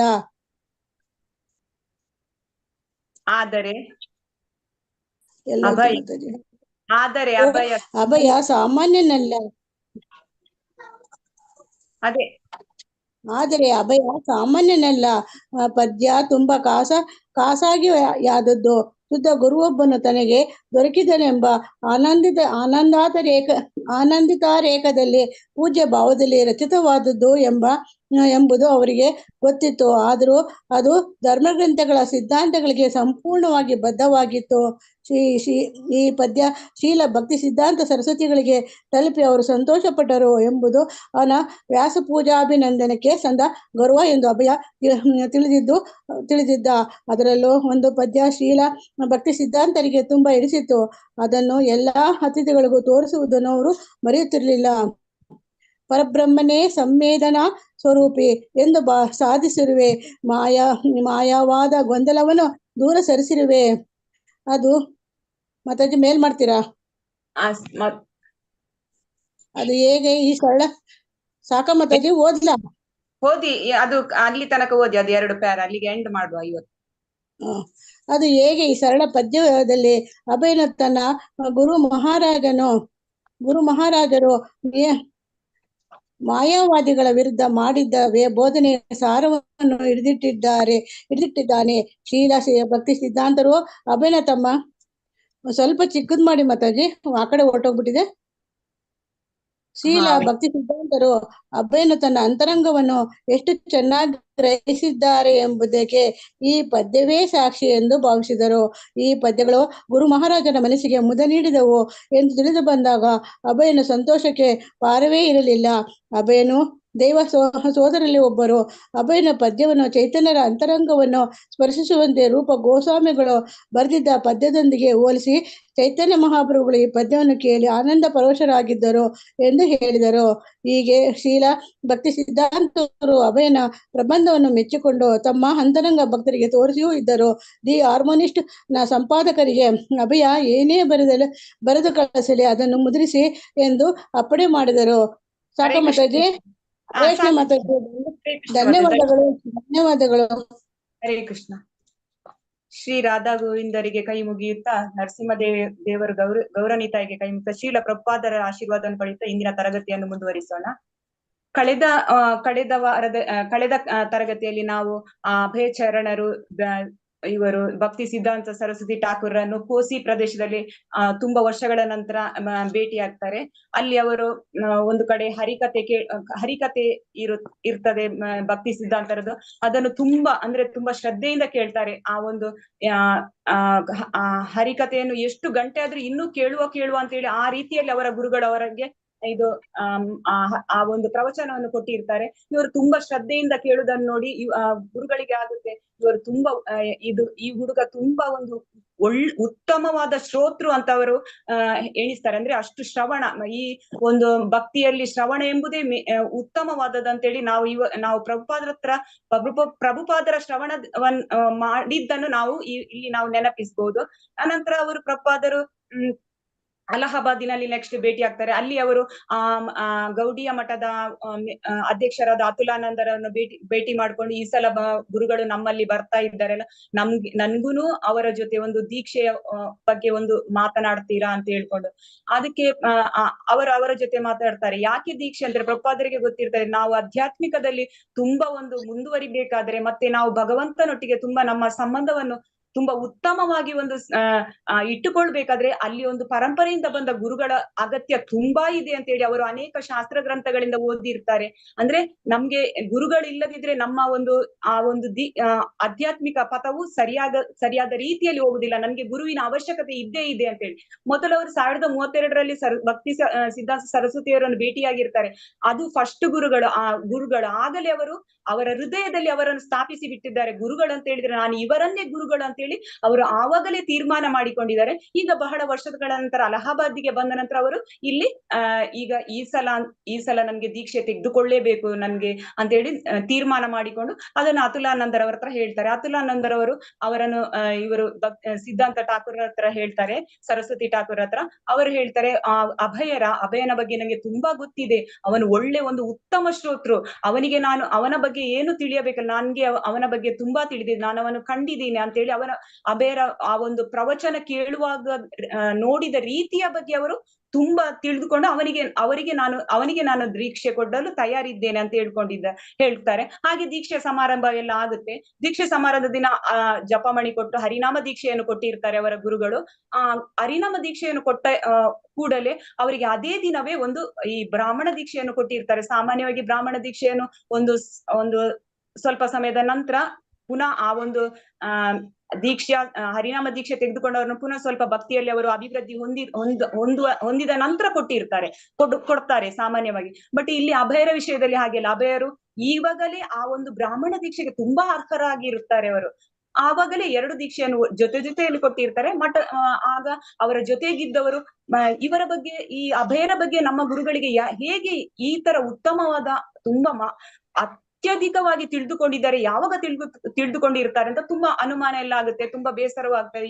ಇವರಿಗೆ 2 ದೀಕ್ಷೆಯನ್ನು ಒಮ್ಮೆಲೆ ಕೊಟ್ಟಿರ್ತಾರೆ ಅಂತ. ಬಟ್ ಅದಕ್ಕೆ ಇವರು ಅರ್ಹರಾಗಿರ್ತಾರೆ, ಆದ ಕಾರಣ ಅವರಿಗೆ ಸಿಕ್ಕಿರ್ತದೆ. ನಂತರ ಈ ಅಭಯರು ಎಣಿಸ್ತಾರೆ, ನನ್ಗೆ ಇನ್ನು 2 ದೀಕ್ಷೆಯನ್ನು ಕೊಟ್ಟಿರ್ತಾರೆ, ನನ್ನ ಮೇಲೆ ತುಂಬಾ ಅಧಿಕವಾದ ಜವಾಬ್ದಾರಿ ಈಗ ಕೊಟ್ಟಿರ್ತಾರೆ ಅಂತ ಹೇಳ್ಕೊಂಡು ಆವಾಗಲೇ ಹೇಳಿರ್ತಾರೆ, ನೀವಿನ್ನು ಅಭಯರಿಗೆ ಹೇಳಿರ್ತಾರೆ ಗುರುಗಳು, ನೀನಿನ್ನು ವಿಗ್ರಹ ಪೂಜೆ ಮಾಡ್ಬೇಕು, ಧರ್ಮ ಪ್ರಚಾರವನ್ನು ಮಾಡ್ಬೇಕು, ಈ ತರ ಎಲ್ಲ ಹಲವು ಜವಾಬ್ದಾರಿಗಳನ್ನು ಕೊಟ್ಟಿರ್ತಾರೆ. ಮೊದಲು ಹೇಳಿದ್ರು 1932ರಲ್ಲಿ ನೋಡುವಾಗಲೂ ಹೇಳಿದ್ರು ಈ ಸರಸ್ವತಿ ಠಾಕೂರ್ ಅವರು, ನೀವು ವಿದ್ಯಾವಂತರು, ನೀವು ಧರ್ಮ ಪ್ರಚಾರವನ್ನು ನಿಮ್ಗೆ ಒಳ್ಳೆಯ ಸಂಸ್ಕೃತ ಒಂದು ಭಾಷೆ ಗೊತ್ತಿದೆ, ಇಂಗ್ಲಿಷ್ ಭಾಷೆ ಗೊತ್ತಿದೆ, ಆ ಒಂದು ಭಾಷೆಯ ಆಧಾರದ ಮೇಲೆ ನೀವು ಈ ಚೈತನ್ಯ ಪ್ರಭುಗಳ ಸಂದೇಶವನ್ನು ಎಲ್ಲಾ ವಿದೇಶಗಳಿಗೆ ಎಲ್ಲಾ ಕಡೆಗೂ ಹರಡಬೇಕೆಂದು. ಅದನ್ನು ಪುನಃ ಅವರು ಈ ಸಲನು ಅವರಿಗೆ ನೆನಪಾಗುತ್ತೆ ದೀಕ್ಷೆ ತೆಗೆದುಕೊಂಡ ನಂತರ, ನನ್ಗೆ ತುಂಬಾ ಜವಾಬ್ದಾರಿ ಇದೆ, ಜೊತೆಗೆ ಇವರಿಗೆ ಗೃಹಸ್ಥರಾಗಿ ಮನೆಯ ಜವಾಬ್ದಾರಿನೂ ಇದೆ, ಇವರ ವ್ಯಾಪಾರದ ಜವಾಬ್ದಾರಿಯೂ ಇದೆ, ಪ್ಲಸ್ ಇದು ಇವಾಗ ಇನ್ನೊಂದು ಜವಾಬ್ದಾರಿ ಅಂದ್ರೆ ದೀಕ್ಷೆ ತೆಗೆದುಕೊಂಡ ನಂತರ ಇನ್ನು ಆಧ್ಯಾತ್ಮಿಕವಾಗಿನೂ ತುಂಬಾನೇ ಜವಾಬ್ದಾರಿ ಒಂದು ಬಿದ್ದಿದೆ ಅಂತ ಅವರಿಗೆ ತುಂಬಾ ಒಂದು ಖುಷಿ ಆಗುತ್ತೆ. ದೀಕ್ಷೆ ತೆಗೆದುಕೊಂಡ ನಂತರ ನನ್ಗೆ ತುಂಬಾ ಜವಾಬ್ದಾರಿಗಳು ಆಧ್ಯಾತ್ಮಿಕದಲ್ಲಿ ತುಂಬಾ ಜವಾಬ್ದಾರಿ ಇದೆ ಅಂತ ಅದೂ ಖುಷಿ ಆಗುತ್ತೆ. ಸೊ ಎಲ್ಲವನ್ನ ಅವರು ಮಾಡಿಕೊಂಡು ಹೋಗ್ತಾ ಇರ್ತಾರೆ. ಈ ಒಂದು ದೀಕ್ಷೆ ತೆಗೆದುಕೊಂಡ ನಂತರ ಅವರ ಹೆಸರು ಅರವಿಂದ, ಅಂದ್ರೆ ಅವರ ಹೆಸರಿನ ನಂತರ ಅಭಯ ಚರಣಾರವಿಂದ ಅಂತ ಹೇಳಿ ದೀಕ್ಷೆಯ ನಂತರ ಹೆಸರಾಗಿರ್ತದೆ. ಮುಂದಕ್ಕೆ ಅವರು ಭಕ್ತಿ ಸಿದ್ಧಾಂತರ ಇದು ಮಾಯಾಪುರಕ್ಕೆ ಚೈತನ್ಯ ಮಠಕ್ಕೆ ಹೋಗುವಾಗ ಅಲ್ಲಿನೂ ಭೇಟಿ ಆಗ್ತಾರೆ. ಚೈತನ್ಯ ಮಠ ಅಂತ ಹೇಳಿದ್ರೆ ಅದು ಇವರದು ಚೈತನ್ಯ ಮಹಾಪ್ರಭುಗಳ ಜನ್ಮ ಸ್ಥಳವಾಗಿರ್ತದೆ. ಅಲ್ಲಿಯೂ ಭೇಟಿಯಾಗಿ ಅಂದ್ರೆ ಈ ಒಂದು ದೀಕ್ಷೆ ತೆಗೆದುಕೊಂಡ ನಂತರ ಎಲ್ಲಿ ಅವರ ಈ ವ್ಯಾಪಾರದ ಸ್ಥಳದಲ್ಲಿ ಎಲ್ಲೆಲ್ಲಿ ಯಾವಾಗ ಬರ್ತಾರೆ ಗುರುಗಳು, ಆಗ ಇವರು ಪ್ರತಿ ಸಲ ಭೇಟಿ ಆಗ್ತಿದ್ರು. ಅವರಿಗೆ ಅವರ ಆ ಒಂದು ಅಲಹಾಬಾದಿನ ಮಠಕ್ಕೆ ಒಂದು ಆರ್ಥಿಕ ಸಹಾಯ ಮಾಡುವುದಾಗ್ಲಿ, ಅಲ್ಲಿ ಮಠವನ್ನು ನಿರ್ಮಾಣ ಮಾಡುವುದಕ್ಕಾಗಲಿ, ಹೊಸ ಮಠಗಳನ್ನು ಹೊಸ ಭಕ್ತರನ್ನು ಇದು ಮಠಕ್ಕೆ ತರಿಸುವುದಕ್ಕೆ ತುಂಬಾ ಅಂದ್ರೆ ಮಠಕ್ಕೆ ಜಾಗ ತೆಗೆದುಕೊಳ್ಳುವುದಕ್ಕೆ ಎಲ್ಲದಕ್ಕೂ ತುಂಬಾ ಬಹುಮುಖ್ಯ ಪಾತ್ರವನ್ನು ವಹಿಸ್ತಾರೆ. ಆ ಮಠದ ಅಧ್ಯಕ್ಷರಿಗೂ ಅಲ್ಲಿಯವರಿಗೆಲ್ಲ ತುಂಬಾ ಸಂತೋಷ ಆಗ್ತದೆ. ಹೇಳ್ತಾರೆ ಗುರುಗಳ ಹತ್ರ, ಅಭಯರು ಈಗ ತುಂಬಾ ಸಕ್ರಿಯವಾಗಿ ಇದ್ರಲ್ಲಿ ಪಾಲ್ಗೊಳ್ತಾರೆ ಅಂತ ಹೇಳ್ಕೊಂಡು. ನಂತರ ಅವರ ಅವರು ಗುರುಗಳ ಬಗ್ಗೆ ತುಂಬಾ ವಿಚಾರ ಮಾಡ್ತಾರೆ, ತುಂಬಾ ಒಳ್ಳೆ ವಿಚಾರಗಳನ್ನು ಹೇಳ್ತಾರೆ. ಅವರು ಯಾವ ರೀತಿ ಅಂತ ಹೇಳಿದ್ರೆ, ಅವರ ಗುರುಗಳು ಅವರ ತತ್ವಗಳಿಂದ ಅವರ ಶಾಸ್ತ್ರ ಆಧಾರಗಳಿಂದ ಅವರು ಮಾಯವಾದಗಳನ್ನು ಸೋಲಿಸುವಷ್ಟು ಅವರ ಹತ್ರ ಶಕ್ತಿ ಇತ್ತು. ಯಾರಿಗೂ ಅವರು ಬಿಟ್ಟು ಕೊಡ್ತಿರ್ಲಿಲ್ಲ. ದೇವರ ಬಗ್ಗೆ ಅಲ್ಲಗಳಿದ್ರೆ ಅಥವಾ ನಿರಾಕಾರವಾದಿಗಳಿಗೆ ಅಥವಾ ದೇವರಿಗೆ ರೂಪ ಇಲ್ಲ ಈ ತರ ಒಂದು ಮಾಯವಾದಿ ಸಿದ್ಧಾಂತದ ಮೇಲೆ ಅವರಿಗೆ ಮಾಯವಾದಿಗಳು ಇವರು ಅದಕ್ಕೆ ಸರಿಸಗಾಟವಾಗಿ ಅವರು ಉತ್ತರ ಕೊಡ್ತಿದ್ರು. ಮತ್ತೆ ಇದು ರಾಷ್ಟ್ರೀಯವಾದಿಗಳಾದ ಸುಭಾಷ್ ಚಂದ್ರ ಬೋಸರು ಒಂದು ದಿನ ಇವರ ಗುರುಗಳ ಹತ್ತಿರ ಬಂದು, ನಿಮ್ಮಲ್ಲಿ ಅನೇಕ ಶಿಷ್ಯರಿದ್ದಾರೆ ತರುಣರು, ಅವರನ್ನು ನಮ್ಮ ರಾಷ್ಟ್ರವಾದಕ್ಕೆ ಸ್ವಲ್ಪ ಸಹಾಯ ಮಾಡ್ಲಿಕ್ಕೆ ಕಳಿಸ್ಬೋದಾ ಅಂತ ಕೇಳಿದ್ರೆ ಗುರುಗಳು ತುಂಬಾ ಸಲೀಸಾಗಿ ಹೇಳ್ತಾರೆ, ನಮ್ಮ ಶಿಷ್ಯರೆಲ್ಲ ತುಂಬಾ ದುರ್ಬಲರು, ಅವರು ನಿಮ್ಮ ಒಂದು ರಾಷ್ಟ್ರೀಯವಾದಕ್ಕೆ ಅವರು ಅಷ್ಟು ಅರ್ಹರಲ್ಲ, ಅವರು ಖಾಲಿ ಹರೇ ಕೃಷ್ಣ ಮಂತ್ರ ಹೇಳಲಿಕ್ಕೆ ಮಾತ್ರ ಅಂತ ಹೇಳಿ ಹೇಳ್ತಾರೆ. ಮುಂದಕ್ಕೆ ಅವರ ಗುರುಗಳು ಹೇಳ್ತಾರಂತೆ, ಇವರು ಈ ಯೇಸು ಕ್ರಿಸ್ತನ ಬಗ್ಗೆ, ಯೇಸು ಕ್ರಿಸ್ತ ಯಾವ ರೀತಿ ಅಂತ ಅವರು ಶಕ್ತ್ಯಾವೇಶ ಅವತಾರ ಅಂತ ಹೇಳ್ತಾರೆ. ನಂತರ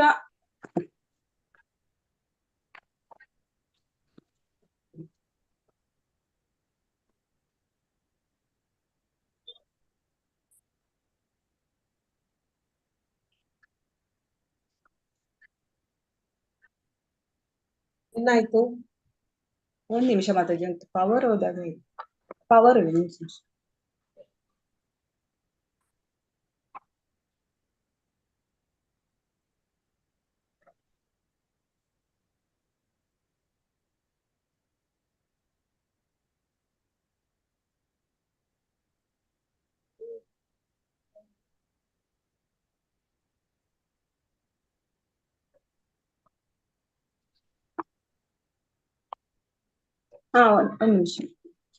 ಇದು ಯೇಸು ಕ್ರಿಸ್ತರು ಶಕ್ತ್ಯಾವೇಶ ಅವತಾರ ಅಂತ ಹೇಳ್ತಾರೆ. ಮತ್ತೆ ಅವರು ಇದು ಪ್ರಾಪಂಚಿಕ ಮನೋಭಾವವು ಸ್ವತಂತ್ರ ಪ್ರಭುವನ್ನು ಗ್ರಹಿಸಲಾರರು ಅಂತ ಹೇಳ್ತಾರೆ. ಅಂದ್ರೆ ಅವರ ಗುರುಗಳು ಹೇಳ್ತಾರಂತೆ, ಯಾವತ್ತು ಇದು ಬರಿಯ ಇಂದ್ರಿಯಗಳಿಂದ ನಾವು ಬರಿಯ ಇಂದ್ರಿಯಗಳಿಂದ ಈ ಒಂದು ನಮ್ಮ ಐಹಿಕ ಇಂದ್ರಿಯಗಳಿಂದ ದೇವರನ್ನು ಒಂದು ಕಾಣ್ಲಿಕ್ಕೆ ಆಗುದಿಲ್ಲ, ಭಗವಂತನ, ಅಥವಾ ಲೌಕಿಕ ವಿದ್ವಾಂಸರಾಗ್ಲಿ ಅಥವಾ ಯಾರು ಊಹಾಪೂಹ ಚಿಂತನೆ ಮಾಡ್ತಾರೆ ಅವರ ಬಗ್ಗೆ ಅವರು ಎಲ್ಲ ದೇವರನ್ನು ಅರಿಯಲು ಸಾಧ್ಯವಿಲ್ಲ ಅಂತ ಹೇಳ್ತಾರೆ. ಮುಂದಕ್ಕೆ ಅವರು ಭಕ್ತಿ ಸಿದ್ಧಾಂತರ ಬಗ್ಗೆನೆ ಹೇಳ್ತಾರೆ, ತುಂಬಾ ಅವರ ಗುರುಗಳ ಬಗ್ಗೆನೆ ತುಂಬಾ ವಿಚಾರಗಳನ್ನು ತಿಳಿಸ್ತಾರೆ. ಈ ಒಂದು ಇಡೀ ನಮ್ಮ ಈ ಭೌತಿಕ ಲೋಕ ಅಂದ್ರೆ ಈ ಒಂದು ಜಗತ್ತು ವಂಚಕರು ಮತ್ತೆ ಇವರು ವಂಚಿತರ ಸಂಘವಾಗಿದೆ ಅಂತ ಹೇಳ್ತಾರೆ. ಅವರು ಒಂದು ತೀರ್ಮಾನ ಕೊಟ್ಟಿರ್ತಾರೆ ಏನಂದ್ರೆ ಈ ಒಂದು ಪ್ರಾಪಂಚಿಕ ಲೋಕದಲ್ಲಿ ನಾವು ಈ ಲೋಕವನ್ನು ಬಿಟ್ಟು ಭಗವಂತನೆಡೆಗೆ ಹೋಗ್ಬೇಕು ಎಲ್ಲರೂ ಅಂತ ಹೇಳ್ತಾರೆ. ಯಾರು ಇಲ್ಲಿಯೇ ಅದನ್ನು ಪರ್ಮನೆಂಟ್ ಆಗಿ ಕೂತ್ಕೊಳ್ಳಿಕ್ಕೆ ಬಯಸಬಾರ್ದು. ಒಬ್ಬ ಮನುಷ್ಯ ಗೌರವಸ್ಥನಾಗ್ಬೇಕಾದ್ರೆ ಅವನಿಗೆ ಈ ಒಂದು ಭೌತಿಕ ಪ್ರಪಂಚ ಒಂದು ಯೋಗ್ಯ ಸ್ಥಳವಲ್ಲ ಅಂತ ಹೇಳ್ತಾರೆ.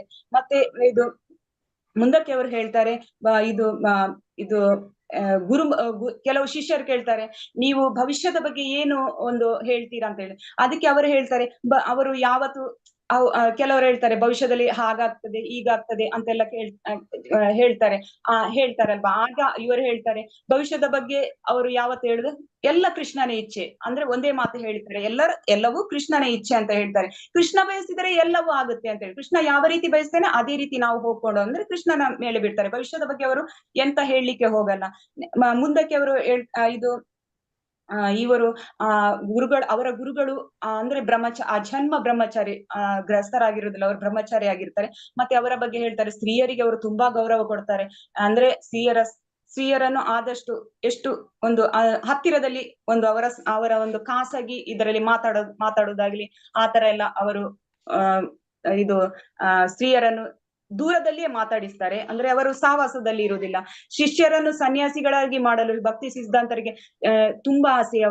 ನನ್ನ ಶಿಷ್ಯರನ್ನು ಯಾವತ್ತು ಸನ್ಯಾಸಿಗಳಾಗಿ ಮಾಡ್ಬೇಕಂತ. ಸನ್ಯಾಸಿಗಳಂದ್ರೆ ಈಗ ನೋಡ್ತೇವೆ, ಸನ್ಯಾಸಿಗಳು ಒಂದು ಗಡ್ಡ ಬಿಟ್ಟು ಒಂದು ಕಾವಿ ಧರಿಸಿ ಅವರು ಕೆಲವು ಈ ಒಂದು 4 ನಿಯಂತ್ರಕ ತತ್ವಗಳನ್ನೆಲ್ಲ ಪಾಲಿಸುದಿಲ್ಲ. ಆ ತರ ಎಲ್ಲ ನಾವು ಈ ತರ ನೋಡ್ತೇವೆ. ಸನ್ಯಾಸಿಗಳು ಅಂತ ಹೇಳಿದ್ರೆ ಶ್ರೀಲ ಭಕ್ತಿ ಸಿದ್ಧಾಂತ ಅವರನ್ನು ಬ್ರಾಹ್ಮಣರಾಗಿ ಮಾಡಿಸುದು, ಮತ್ತೆ ಅವರಿಗೆ ಬ್ರಾಹ್ಮಣತ್ವವನ್ನು ಹೇಳಿಕೊಟ್ಟು ಅವರು ಧರ್ಮ ಪ್ರಚಾರಕ ಮಾಡುವುದೇ ಅವರದ್ದು ಒಂದು ಮೇನ್ ಉದ್ದೇಶ. ಅಂತ ಸನ್ಯಾಸಿಗಳನ್ನು ಭಕ್ತಿ ಸಿದ್ಧಾಂತರು ಸೃಷ್ಟಿ ಮಾಡ್ತಿದ್ರು. ಅಂದ್ರೆ ಬೇರೆಯವರ ಈ ತರ ಈಗ ಇರುವ ಸನ್ಯಾಸಿಗಳ ತರ ಅಲ್ಲ. ಮತ್ತೆ ಗೌಡಿಯ ಮಠದ ಅವರು ಗೌಡಿಯ ಮಠದ ಇದಕ್ಕೆ ಪತ್ರಿಕೆಗಳನ್ನೆಲ್ಲ ಸ್ಥಾಪಿಸುವಾಗ ಅದರಲ್ಲಿ ಅವರು ಯಾರಾದ್ರೂ ಅದಕ್ಕೆ ಲೇಖನಗಳನ್ನ ಬರೆಯುವಾಗ ಅವರು ಭಕ್ತಿ ಸಿದ್ಧಾಂತ ಸರಸ್ವತಿ ಅವರು ಏನ್ ಮಾಡ್ತಾರೆ, ಅದರಲ್ಲಿ ಕೃಷ್ಣ ಮತ್ತೆ ಚೈತನ್ಯ ಈ ತರ ಒಂದು ಶಬ್ದಗಳು ಎಷ್ಟು ಸಲ ಬಂದಿದೆ ಅಂತ ನೋಡ್ತಾರೆ. ಸಪೋಸ್ ಅದ್ರಲ್ಲಿ ತುಂಬಾನೇ ಶಬ್ದಗಳೆಲ್ಲ ಅಂತದೆಲ್ಲ ಬಂದ್ರೆ ಓಕೆ ಇದನ್ನು ಪ್ರಚಾರ ಮಾಡಿ ಅಂದ್ರೆ ಎಲ್ಲಿ ದೇವರ ಈ ಒಂದು 2 ಚೈತನ್ಯ ಪ್ರಭುಗಳ ಅಥವಾ ಕೃಷ್ಣನ ಹೆಸರು ಬಂದ್ರೆ ಅದನ್ನು ನೀವು ಪತ್ರಿಕೆಯಲ್ಲಿ ಪ್ರಚಾರ ಮಾಡಿ ಅಂತ ಹೇಳ್ತಾರೆ. ಮತ್ತೆ ಅವರು ಒಂದು ಕಡೆ ಹೇಳ್ತಾರೆ, ಅವರು ಈ ಪ್ರವಚನಕಾರರಾಗುವುದಕ್ಕೆ ಪ್ರಾಣ ಇರಬೇಕು. ಸತ್ತ ಮನುಷ್ಯ ಪ್ರವಚನಕಾರರಾಗಲು ಸಾಧ್ಯವಿಲ್ಲ. ಕೆಲವು ಶಿಷ್ಯರು ಕೀರ್ತನೆ ಮತ್ತೆ ಪ್ರವಚನಕ್ಕೆ ಹೋಗಿ ನಮ್ಮ ಸಭೆಗೆ ಯಾರು ಬಂದಿರ್ಲಿಲ್ಲ ಅಂತ ಭಕ್ತಿ ಸಿದ್ಧಾಂತ ಠಾಕೂರ್ ಅವ್ರ ಹತ್ರ ಹೇಳ್ತಾರಂತೆ. ಬಂದು ಅಲ್ಲಿ ಅವರು ಪ್ರವಚನಗಳು ಅದಕ್ಕೆ ಅವರು ಹೇಳ್ತಾರೆ, ಪರವಾಗಿಲ್ಲ ನೀವು 4 ಗೋಡೆಗಳಾಗದ್ರು ಕೇಳ್ತವೆಲ್ಲ ಅಷ್ಟೇ ಸಾಕು. ಆದ್ರೂನು ನೀವು ನಿರಾಶರಾಗ್ಬಿಡಿ. ನೀವು ನಿಮ್ಮ ಪ್ರವಚನವನ್ನು ಹೇಳಿ ನಿಮ್ಮ ಕೀರ್ತನೆಗಳನ್ನು ಮಾಡಿ, ಯಾವುದಕ್ಕೂ ನಿರಾಶರಾಗ್ಬಿಡಿ. ನಮ್ಗೂ ಅಷ್ಟೇ, ನಮ್ಗೆ ಒಂದೊಂದ್ಸಲ ಬೇಸರ ಆಗ್ಬೋದು. ನಮ್ಮ ಒಂದು ತರಗತಿಯಲ್ಲಿ ಖಾಲಿ 2 ಸ್ಟೂಡೆಂಟ್ ಇರ್ತಾರೆ, 1 ಸ್ಟೂಡೆಂಟ್ ಇರ್ತಾರೆ ಅಂತ. ಆದ್ರೆ ನಮ್ಮ ಗುರುಗಳು ಹೇಳ್ತಾರೆ, ಪರವಾಗಿಲ್ಲ, 1 ಸ್ಟೂಡೆಂಟ್ ಆದ್ರೂ ಪರವಾಗಿಲ್ಲ, ನಿಮ್ಗೆ ಎಷ್ಟು 1 ಗಂಟೆಯ ಅರ್ಧ ಗಂಟೆಯ ಎಷ್ಟು ನಿಮ್ಗೆ ಕೊಟ್ಟಿರ್ತಾರೆ, ಅದನ್ನು ನೀವು ಯಾರು ಎದುರಲ್ಲಿ ಒಂದು ಕೇಳುವವರು ಶ್ರೋತೃಗಳು ಇಲ್ಲದಿದ್ರು ಪರವಾಗಿಲ್ಲ, ಒಂದು ಮಾಡಿ ಆ ಕ್ಲಾಸ್ ಅನ್ನು ಫಿನಿಶ್ ಮಾಡ್ಬೇಕಂತ. ಅಂದ್ರೆ ನಾವು ಎಲ್ಲಿ ಯಾವ ಪ್ಲೇಸ್ ಅಲ್ಲಿ ನಾವು ಆ ಒಂದು ತರಗತಿಯನ್ನು ಕೊಟ್ಟಿರ್ತೇವ, ಆ ಕೃಷ್ಣನ ಬಗ್ಗೆ ಹೇಳಿರ್ತೇವ, ಆ ನಮ್ಮ ಒಂದು ಕೋಣೆಯಲ್ಲಿ ಅಥವಾ ಆ ಒಂದು ಜಾಗದಲ್ಲಿ ಒಂದು ಸಣ್ಣ ಕೀಟಗಳಾಗ್ಲಿ ಅಥವಾ ಒಂದು ಹಲ್ಲಿ ಆಗ್ಲಿ, ಅವುಗಳು ಆ ಟೈಮ್ ಅಲ್ಲಿ ಆ ಒಂದು ಪ್ರವಚನವನ್ನು ಕೇಳಿ ಅವುಗಳು ಕೂಡ ಒಂದು ಒಳ್ಳೆ ಇದಕ್ಕೆ ಹೋಗಲೂಬಹುದು. ಅಂದ್ರೆ ಅವುಗಳಿಗೂ ಆ ಒಂದು ಚೇತನಾ ಶಕ್ತಿ ಇದೆ ಅಂತ ಹೇಳ್ತಾರೆ. ಇದನ್ನು ಇಲ್ಲಿ ನಾವು ನೆನಪಿಸಿಕೊಳ್ಬಹುದು. ಮುಂದಕ್ಕೆ ಶಿಷ್ಯರು ಅವರ ಶಿಷ್ಯರು ಸರಸ್ವತಿ ಗೋಸ್ವಾಮಿ ಅವರ ಶಿಷ್ಯರು ತುಂಬಾ ಸುಲಭವಾಗಿ ಜೀವನ ಅವರು ನಡೆಸುವುದು ಇಷ್ಟ ಇರಲಿಲ್ಲ. ಅಂದ್ರೆ ಇಲ್ಲಿ ಮಠದಲ್ಲಿ ಒಂದು ಪ್ರಸಾದ ತಿಂದುಕೊಂಡು ಅಲ್ಲಿಯೇ ಇರೋದು. ಅಂದ್ರೆ ಪ್ರಸಾದ ತಿಂದುಕೊಂಡು ನೀವು ಧರ್ಮ ಪ್ರಚಾರ ಮಾಡಿ ಅಥವಾ ಕೀರ್ತನೆ ಮಾಡಿ ಅಥವಾ ನೀವು ಏನಾದ್ರೂ ಬುಕ್ ಡಿಸ್ಟ್ರಿಬ್ಯೂಷನ್ ಮಾಡಿ, ಯಾವ್ದಾದ್ರು ಒಂದು ಮಾಡ್ಬೇಕು. ಅದೇ ಹಾಗಂತೇಳಿ ನೀವು ಉಪವಾಸ ಇದ್ದುಕೊಂಡು ನೀವು ಆತರ ಇರ್ಬಾರ್ದು. ಉಪವಾಸ ಅಂತ ಹೇಳಿದ್ರೆ ನಾವು ಆ ದಿನ ಭಗವಂತನ ಬಗ್ಗೆ ಜಾಸ್ತಿ ಮಾಡಿ, ವ್ರತಕ್ಕೆ ಅವರು ಹೆಚ್ಚು ಇದು ಮಾಡ್ತಿರ್ಲಿಲ್ಲ. ಅಂದ್ರೆ ವ್ರತ ಕೈಗೊಳ್ಳೇಬೇಕಂತ ಹೇಳಿ ಯಾರ ಹತ್ರ ಸಹ ಹೇಳ್ತಿರ್ಲಿಲ್ಲ. ನೀವು ಆ ದಿನನೂ ಕೂಡ ಆ ವ್ರತ ಕೈಗೊಳ್ಳಿ, ಆದ್ರೆ ನಿಮ್ಮ ಆಧ್ಯಾತ್ಮಕ ಒಂದು ಇದು ಪ್ರಕ್ರಿಯೆಯನ್ನು ನಿಲ್ಲಿಸಬೇಡಿ ಅಂತ ಹೇಳ್ತಾರೆ.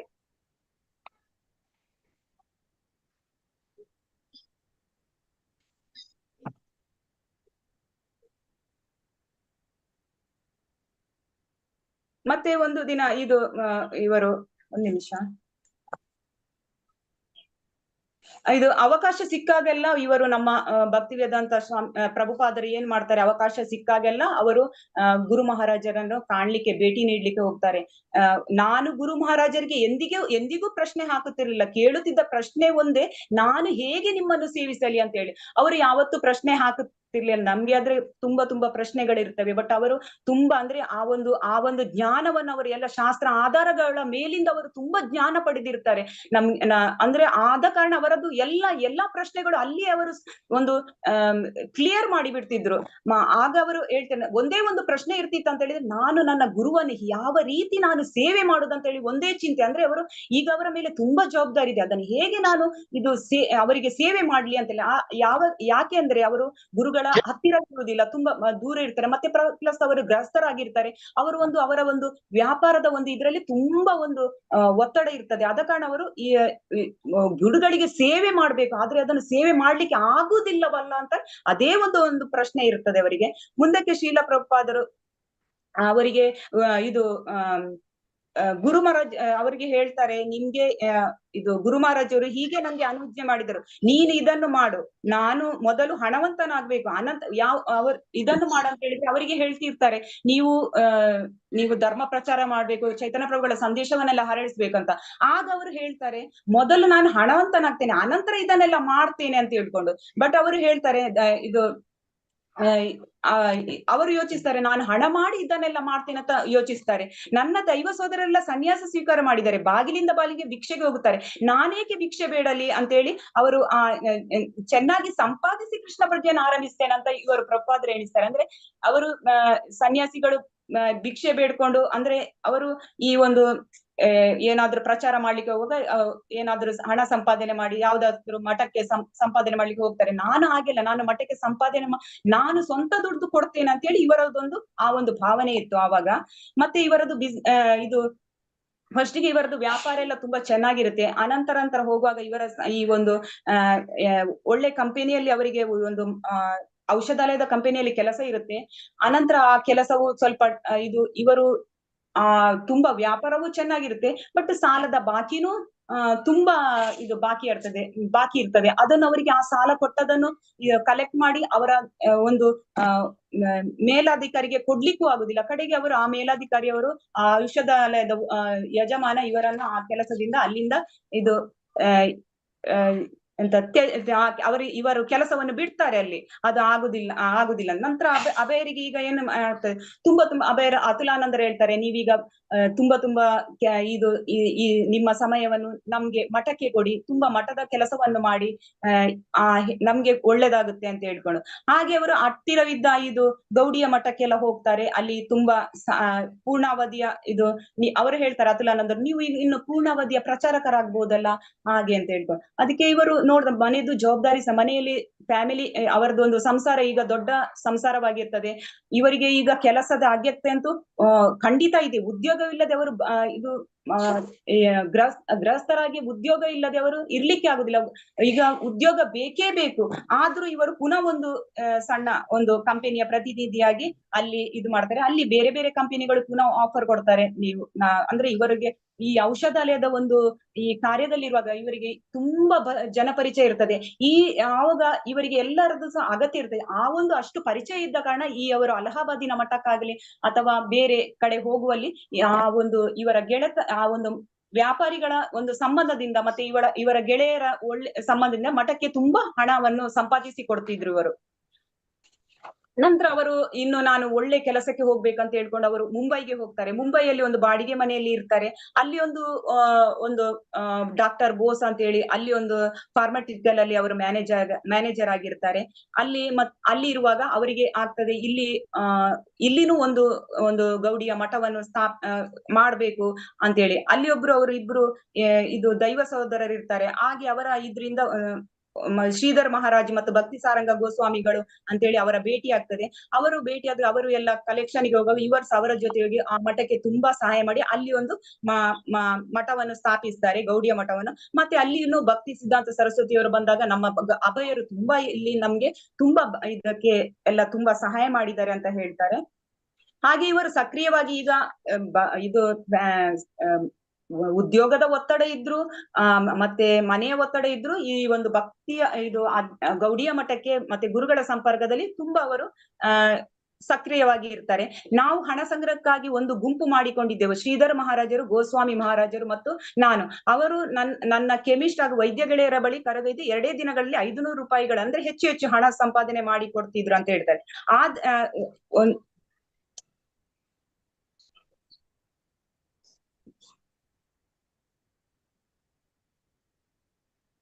ಅವರು ಹೇಳ್ತಿದ್ರು ಮುಂಬೈಯಲ್ಲಿ, ಅವರು ಆ ಮಠದ ಅಧ್ಯಕ್ಷ, ನೀವು ಇನ್ನು ಇಲ್ಲಿಯೇ ನಮ್ಮ ಜೊತೆ ಇದ್ದುಕೊಳ್ಬಹುದಲ್ಲ, ನೀವು ದೀಕ್ಷೆ ಪಡೆದ ನಂತರ ನಮ್ಮ ಜೊತೆ ಇದ್ದುಕೊಂಡು ನಮ್ಗೆ ಸಹಾಯ ಮಾಡಿ ಅಂತೇಳಿ. ಆದ್ರೆ ಪ್ರಭುಪಾದರ ಆ ಬಗ್ಗೆ ಇವಾಗ ಅಷ್ಟು ಆಳವಾಗಿ ಅದ್ರ ಬಗ್ಗೆ ಥಿಂಕ್ ಮಾಡ್ಲಿಕ್ಕೆ ಹೋಗುದಿಲ್ಲ. ಮುಂದಕ್ಕೆ 1925 1935 ಫೆಬ್ರವರಿ 25ರಂದು ಭಕ್ತಿ ಸಿದ್ಧಾಂತ ಸರಸ್ವತಿ ಅವರ ಒಂದು 62ನೆಯ ಜನ್ಮದಿನ ಆಗುತ್ತೆ. ಆಗ ಅವರು ಮುಂಬೈಯಲ್ಲಿ ಇರ್ತಾರೆ. ಮುಂಬೈಯಲ್ಲಿ ಅಂದ್ರೆ ಇವರು ಪ್ರಭುಪಾದರು ಮುಂಬೈಯಲ್ಲಿ ಇರ್ತಾರೆ, ಅವರ ಗುರುಗಳು ಜಗನ್ನಾಥಪುರಿಯಲ್ಲಿ ಇರ್ತಾರೆ. ಮುಂಬೈಯಲ್ಲಿ ಇವರದ ಒಂದು ಈ ಒಂದು ಮಠದ ಹತ್ರವೇ ಇವರೊಂದು ಸಣ್ಣ ಒಂದು ಕಾರ್ಯಕ್ರಮವನ್ನು ಇದು ಹಮ್ಮಿಕೊಳ್ತಾರೆ, ತನ್ನ ಗುರುಗಳ ಜನ್ಮದಿನವನ್ನು ಆಚರಿಸೋಣ ನಾವು ಅಂತ ಹೇಳ್ಕೊಂಡು. ಹಾಗೆ ಅವರು ಒಂದು ಪದ್ಯವನ್ನು ರಚಿಸ್ತಾರೆ. ಪ್ರಭುಪಾದರು ಹೇಗೆ ಅಂತ ಹೇಳಿದ್ರೆ, ಅವರು ಪದ್ಯ ಮತ್ತೆ ಉಪನ್ಯಾಸ ಕೊಡುವುದರಲ್ಲಿ ತುಂಬಾ ನಿಸ್ಸೀಮರಾಗಿರ್ತಾರೆ, ತುಂಬಾ ಅವರಿಗೆ ಪದ್ಯ. ಹಾಗೆ ಒಂದು ಪದ್ಯವನ್ನು ರಚಿಸ್ತಾರೆ ಗುರುಗಳಿಗೆ. ಪ್ರವಚನ ಕೊಡುವುದು ಅವರಿಗೆ ತುಂಬಾ ಒಳ್ಳೆ ಪ್ರವಚನಗಾರರು, ಯಾಕೆಂದ್ರೆ ಅವರಿಗೆ ಒಳ್ಳೆ ಆ ಒಂದು ಭಾಷೆಯ ಮೇಲೆ, ಸಂಸ್ಕೃತ ಮತ್ತು ಇಂಗ್ಲಿಷ್ ಭಾಷೆಯ ಮೇಲೆ ಅವರು ತುಂಬಾ ಒಂದು ಪಳಗಿದವರಾಗಿರ್ತಾರೆ. ಹಾಗೆ ಇವರು ಪದ್ಯವನ್ನು ರಚಿಸಿ ಅದನ್ನು ಅವರು ಭಕ್ತಿ ಸಿದ್ಧಾಂತ ಸರಸ್ವತಿ ಅವರಿಗೆ ಕಳಿಸ್ತಾರೆ ಅವರದ್ದು ಇದನ್ನು. ಮತ್ತೆ ಪ್ರವಚನ ಮಾಡಿದ ಇದನ್ನು ಎಲ್ಲರೂ, ಅವರು ಪ್ರವಚನ ತುಂಬಾ ಚೆನ್ನಾಗಿರ್ತದೆ. ಆ ಪ್ರವಚನದಲ್ಲಿ ಅವರು ತುಂಬಾ ಸಂದೇಶಗಳನ್ನು ಕೊಟ್ಟಿರ್ತಾರೆ ಅವರ ಗುರುಗಳ ಬಗ್ಗೆ ಎಲ್ಲ. ಈ ಒಂದು ಪದ್ಯವನ್ನು ಅವರು ಗುರುಗಳ ಬಗ್ಗೆ ಪದ್ಯವನ್ನು ಓದಿ ಅವರ ಗುರು ಮಹಾರಾಜರಿಗೆ, ಅವರ ಗುರುಗಳಿಗೆ ಸಿದ್ಧಾಂತ ಸರಸ್ವತಿ ಠಾಕೂರ್ ಅವರಿಗೆ ತುಂಬಾ ಸಂತೋಷ ಆಗ್ತದೆ. ಅಲ್ಲಿ ಒಂದು ಮೇನ್ ಒಂದು ಸಾಲನ್ನು ಅವರು ತುಂಬಾ ನೆನಪಿಸಿಕೊಳ್ತಾರೆ. ಅಂದ್ರೆ ಅವರು ಆ ಒಂದು ಮಾಯಾವಾದಿಗಳ ಬಗ್ಗೆ ಅವರನ್ನು ಮೆಟ್ಟಿ ನಿಂತು ಅವರು ಹೆದರಿಸ್ತಿದ್ರು ಎಂಬ ಒಂದು 2 ಲೈನ್ ಅನ್ನು ಬರೀತಾರೆ. ಅದು ತುಂಬಾ ಸಂತೋಷ ಆಗ್ತದೆ. ಅದು ಯಾಕೆ ಸಂತೋಷ ಆಗ್ತದೆ ಅಂತ ಹೇಳಿದ್ರೆ, ಅವರು ಆ ಒಂದು ನನ್ನ ಅಭಯ ನನ್ನ ಒಳ ಮನಸ್ಸನ್ನು ತುಂಬಾ ಅಂತರಾತ್ಮವನ್ನು ಅರ್ಥ ಮಾಡಿಕೊಂಡಿದ್ದೇನೆ. ಯಾಕೆಂದ್ರೆ ಅವರಿಗೆ ತುಂಬಾ ಆ ಬಗ್ಗೆ ಅವರು ಯಾವತ್ತು ಮಾಯಾವಾದಿಗಳ ಬಗ್ಗೆ, ದೇವರನ್ನು ವಿರೋಧಿಸೋ ಬಗ್ಗೆ ಅವರು ತುಂಬಾ ಇದು ಮಾಡ್ತಿದ್ರು. ಅದು ಇವನು ಅರ್ಥ ಮಾಡಿಕೊಂಡು ನನಗೆ ಇವಾಗ ಈ ಒಂದು ಪದ್ಯದಲ್ಲಿ ಬರ್ದಿದ್ದಾನಲ್ಲ ಅಂತ ಹೇಳಿ ತುಂಬಾ ಸಂತೋಷ ಆಗ್ತದೆ. ಅವರ ಪ್ರತಿಯೊಂದು ವರ್ಡ್, ಶಬ್ದನು ಅವರು ಆ ಪದ್ಯದ ಪ್ರತಿಯೊಂದು ಶಬ್ದ, ಆ ಒಂದು ಭಾಷಣದ ಎಲ್ಲವನ್ನು ಖುಷಿ ಆಗುತ್ತೆ. ನಂತರ ಅವರು ಹೇಳ್ತಾರೆ, ಇದನ್ನು ಈ ಒಂದು ಅದು ಮೇನ್ ಒಂದು ಪತ್ರಿಕೆ ಇರ್ತದೆ, ಅದಕ್ಕೆ ನೀವು ಇದನ್ನು ದಿ ಹಾರ್ಮೋನಿಸ್ಟ್ ಅಂತ ಅದಕ್ಕೆ ನೀವು ಹಾಕ್ಬೇಕು. ಇನ್ನು ಮುಂದೆ ಯಾವತ್ತು ಆ ಅಭಯನು ಬರೆದ ಯಾವುದೇ ಒಂದು ಸಣ್ಣ ಕವನವಾಗ್ಲಿ ಅಥವಾ ಒಂದು ಲೇಖನಗಳನ್ನಾಗ್ಲಿ ನೀವು ಒಂದು ಪ್ರಿಂಟ್ ಮಾಡಿ ಯಾವತ್ತಂತ ಅಷ್ಟು ಏನು ಮುಂದೆಯಿಂದ ಹೇಳದೆ ಅವರಿಗೆ ಆಜ್ಞೆ ಕೊಟ್ಟಿರ್ತಾರೆ ಗುರುಗಳು. ಅದನ್ನು ಯಾವತ್ತು ಅವನದು ಲೇಖನ ಬಂದ್ರೆ ಡೈರೆಕ್ಟ್ ಅದನ್ನು ಪ್ರಿಂಟ್ ಮಾಡಿ ಅಂತ ಹೇಳ್ಕೊಂಡು. ಪದ್ಯದಂತೆ ಉಪನ್ಯಾಸವು ಆತ್ಮೀಯವಾಗಿತ್ತು. ಆ ಉಪನ್ಯಾಸವು ಪದ್ಯಕ್ಕಿಂತ ಹೆಚ್ಚು ಅಧಿಕಾರಯುತವಾದ ತತ್ವಬೋಧೆಯಿಂದ ಕೂಡಿತ್ತು. ಅಭಯನು ವೈಷ್ಣವ ಸಿದ್ಧಾಂತವನ್ನು ಅಷ್ಟು ಅದ್ಭುತವಾಗಿ ಸಾದರಪಡಿಸಿದ್ದಂದರೆ ದೈವ ಸೋದರರ ಮೇಲೆ ತುಂಬಾ ಪ್ರಭಾವ ಮೂಡಿತು. ಅದು ಹೇಗೆ ಸಾಧ್ಯವಾಯಿತು? ಅದೇನು ಅವರಿಗೆ ಆಶ್ಚರ್ಯದ ಸಂಗತಿಯಾಗಿರ್ಲಿಲ್ಲ. ಅವರಿಗೇನು ಆಶ್ಚರ್ಯದ ಸಂಗತಿಯಾಗಿರ್ಲಿಲ್ಲ ಇವರಿಗೆ, ದೈವ ಸೋದರರಿಗೆ, ಇವರು ಇಷ್ಟು ಒಳ್ಳೆ ಉಪನ್ಯಾಸ ಮಾಡಿದ್ರಂತೆ. ಯಾಕೆಂದ್ರೆ ಅವರ ಗುರುಗಳು ಮತ್ತು ಪ್ರಭುಪಾದ ಅಭಯಚರಣರ ಗುರುಗಳು ಒಂದೇ ಆಗಿದ್ರು. ಹಾಗೆ ಆದ ಕಾರಣ ಅವರು ನಮ್ಮ ಗುರುಗಳು ಇಷ್ಟು ಚೆನ್ನಾಗಿ ಒಂದು ಪ್ರವಚನ ಮಾಡ್ಬೇಕಾದ್ರೆ ಅಭಯನು ಈ ತರ ಮಾಡಿದ ಕಾರಣ ಅವರು ಸಂತೋಷ ಪಡ್ತಾರೆ.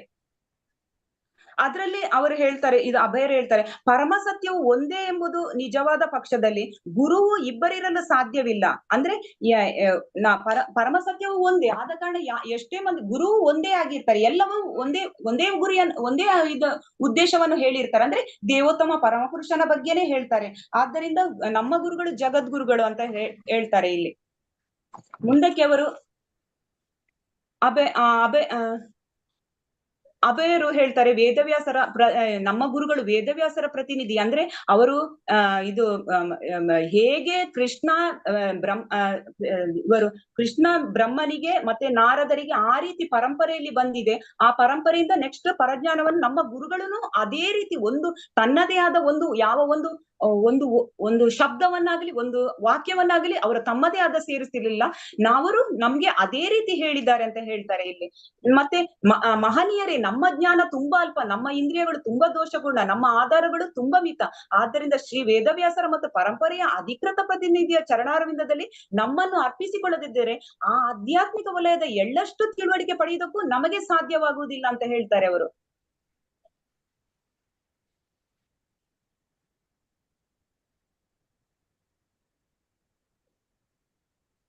ಮತ್ತೆ ಒಂದು ಕಡೆ ಹೇಳ್ತಾರೆ ಪ್ರಭುಪಾದರು, ನಾವು ಬರಿಯ ಭೌತಿಕ ಅಸ್ತಿತ್ವಗಳೆಲ್ಲ, ನಾವು ಚೈತನ್ಯಾತ್ಮಕರಾದ ಶಾಶ್ವತರಾದ ಅವಿನಾಶಿಗಳಾದ ಭಗವಂತನ ಸೇವಕರು ಎಂಬುದನ್ನು ನಾವು ಇದು ಋಷಿಗಳು, ಮೊದಲಿನ ಋಷಿಗಳು ಕಂಡುಕೊಂಡಿದ್ದಾರಂತ ಆ ಒಂದು ಎಲ್ಲ ಭಾಷಣದಲ್ಲಿ ತುಂಬಾ ಚೆನ್ನಾಗಿ ಅವರು ವರ್ಣಿಸ್ತಾರೆ.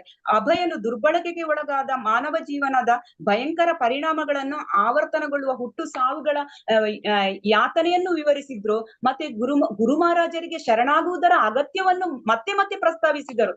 ನಾವು ಗುರು ಮಹಾರಾಜರಿಗೆ ಹೇಗೆ ಶರಣಾಗುವುದು, ಆ ಶರಣಾಗತನಾದ ನಂತರ ಯಾವ ರೀತಿಯ ಆಧ್ಯಾತ್ಮಿಕದಲ್ಲಿ ಮುಂದುವರಿಯುವುದು, ಇದರ ಬಗ್ಗೆ ಎಲ್ಲ ತುಂಬಾ ಇದು ಮಾಡಿ ಹೇಳ್ತಾರೆ. ಪ್ರತ್ಯಕ್ಷ ಪ್ರಮಾಣವನ್ನು ಮತ್ತು ನಮ್ಗೆ ಪ್ರತ್ಯಕ್ಷ ಪ್ರಮಾಣ ಇದ್ರೆ ಮಾತ್ರ ನಾವು ನಂಬ್ತೇವೆ ಆ ತರ ಹೇಳುವವರನ್ನು, ಮತ್ತೆ ಲೌಕಿಕ ಕೆಲವರು ತತ್ವಜ್ಞಾನಿಗಳು, ಊಹಾಪೋಹದವರು, ಮತ್ತೆ ದೇವರಲ್ಲಿ ಶ್ರದ್ಧೆ ಇಲ್ಲದವರು, ಮತ್ತೆ ರಾಜಕಾರಣಿಗಳು, ಇವರೆಲ್ಲರನ್ನು ಅಭಯರು ಟೀಕಿಸ್ತಾರೆ. ಮತ್ತೆ ಅವರಿಗೆ ನಮ್ಮದು ಒಂದೇ ಒಂದು ಗುರಿ ಅಂದ್ರೆ ನಾವು ದೇವರ ಸೇವಕರಾಗುವುದು ಮತ್ತೆ ದೇವರ ಭಕ್ತರ ಸೇವಕರಾಗುವುದು ಅಂತ ಹೇಳ್ತಾರೆ. ಅದನ್ನ ಅವರು ತುಂಬಾ ಸಲ ಒತ್ತಿ ಒತ್ತಿ ಹೇಳ್ತಾರೆ, ನಾವು ಸೇವಕರು ಅಂತ ಹೇಳ್ತಾರೆ. ನಾವು ಯಾವತ್ತು ಶುದ್ಧ ಭಕ್ತರ ಸೇವಕರಾಗ್ಬೇಕು ಅಂತ ಹೇಳ್ತಾರೆ. ಮತ್ತೆ ಪ್ರಭುಪಾದರು ಒಂದು ದಿವ್ಯ ಜ್ಞಾನದ ವಿಷಯದಲ್ಲಿ ನಾವೆಲ್ಲ ಅಜ್ಞಾನದ ಬಾಲಕರ ಅಂತ ಹೇಳ್ತಾರೆ. ನಾವು ಇದು ಆದ್ದರಿಂದ ನಾವು ಲೌಕಿಕ ಸಿದ್ಧಾಂತದ ನಾವೀಗ ಭಾರಿ ಪ್ರಮಾಣದ ಲೌಕಿಕ ಸಿದ್ಧಾಂತ ಶಾಖೆಗಳು ಕೂಡ ಆ ಪೂಜ್ಯರ ಚರಣಕಮಲಗಳನ್ನು ಶಾಶ್ವತವಾಗಿ ಆಶ್ರಯಿಸಿರುವ ನಮ್ಮನ್ನು ಆ ಸ್ಥಳದಿಂದ ಒಂದು ರವೆಯಷ್ಟು ಕದಲಿಸಲಾರವು ಅಂತ ಹೇಳ್ತಾರೆ. ಅಂದ್ರೆ ನಾವು ಈ ಅಜ್ಞಾನದಲ್ಲಿ ಮುಳುಗಿರ್ತೇವೆ, ಆದ್ರೆ ನಮ್ಗೆ ಗುರುಗಳ ಒಂದು ಕೃಪೆ ಇದ್ರೆ ನಾವು ಯಾವುದನ್ನು ಮೀರಿ ಈ ಲೌಕಿಕದಕ್ಕೆ ಯಾವುದಕ್ಕೂ ನಾವು ಒಗ್ಗೊಡುದಿಲ್ಲ ಅಂತ ಹೇಳ್ತಾರೆ. ಮತ್ತೆ ಅವರು ಕಡೆಗೆ ಅವರು ಶರಣಾಗತಿಯ ಪ್ರಾರ್ಥನೆಯಿಂದ ಆ ಒಂದು ಪ್ರವಚನ ತುಂಬಾ ಒಳ್ಳೇದು ಮಾಡಿದ. ಮತ್ತೆ ಲಾಸ್ಟ್ಗೆ ಅವರು ಶರಣಾಗತಿಯ ಪ್ರಾರ್ಥನೆಯಿಂದ ಆ ಒಂದು ಪ್ರವಚನವನ್ನು ಮುಕ್ತಾಯ ಮಾಡ್ತಾರೆ. ಗುರು ಮಹಾರಾಜರ ಚರಣಾರವಿಂದದಲ್ಲಿ ಅಲ್ಲಿ ಅವರು ಹೇಳ್ತಾರೆ ಏನಂತ ಹೇಳಿದ್ರೆ, ಗುರು ಮಹಾರಾಜರ ಚರಣಾರವಿಂದಗಳಲ್ಲಿ ಪ್ರಾಂಜಲನಾಗಿ ನಾನು ಬೇಡುವುದಿಷ್ಟೇ, ನನ್ನ ಹಿಂದಿನ ಕರ್ಮಗಳಿಗೆಲ್ಲ ಅನುಭವಿಸಬೇಕಾದ ಪ್ರಾಯಶ್ಚಿತವನ್ನು ಅನುಭವಿಸುತ್ತೇನೆ. ಆದ್ದರಿಂದ ನಾನು ಅತ್ಯಂತ ವಿನಮ್ರವಾಗಿ ಆ ದಿವ್ಯ ಗುರುಗಳ ಪಾದ ಕಮಲಗಳಿಗೆ ಎರಗುತ್ತೇನೆ ಅಂತ ಹೇಳ್ತಾರೆ. ಅವರ ಈ ಭಾಷಣವನ್ನು, ಈ ಒಂದು ಪ್ರವಚನವನ್ನು ಈ ಒಂದು ದಿ ಹಾರ್ಮೋನಿಸ್ಟ್ ಪತ್ರಿಕೆಗೆ ಹಾಕ್ತಾರೆ. ಅಂದ್ರೆ ಆ ಪತ್ರಿಕೆಯ ಒಂದು ಆ ಸಂಪಾದಕರು ಅಲ್ಲಿ ಭಕ್ತಿ ಪ್ರದೀಪ ತೀರ್ಥರು ಅವರು ಇವರ ಪ್ರವಚನವನ್ನು ಕೇಳಿ ಅವರು ಇವರಿಗೆ ದೊಡ್ಡ ವಿದ್ವಾಂಸ, ಕವಿ ಅಂತ ಹೇಳ್ತಾರೆ. ಮತ್ತೆ ಕೆಲವರು ಅವರನ್ನ ಅಭಯರನ್ನು ಕವಿ ಅಂತ ಹೇಳ್ತಾರೆ. ಹೀಗೆ ಅವರು ತುಂಬಾ ಆ ಒಂದು ಭಾಷಣದ ಬಗ್ಗೆ ತುಂಬಾ ಹೇಳ್ತಾರೆ. ಮತ್ತೆ ತುಂಬಾ ಹೊಗಳ್ತಾರೆ ಅನೇಕರು.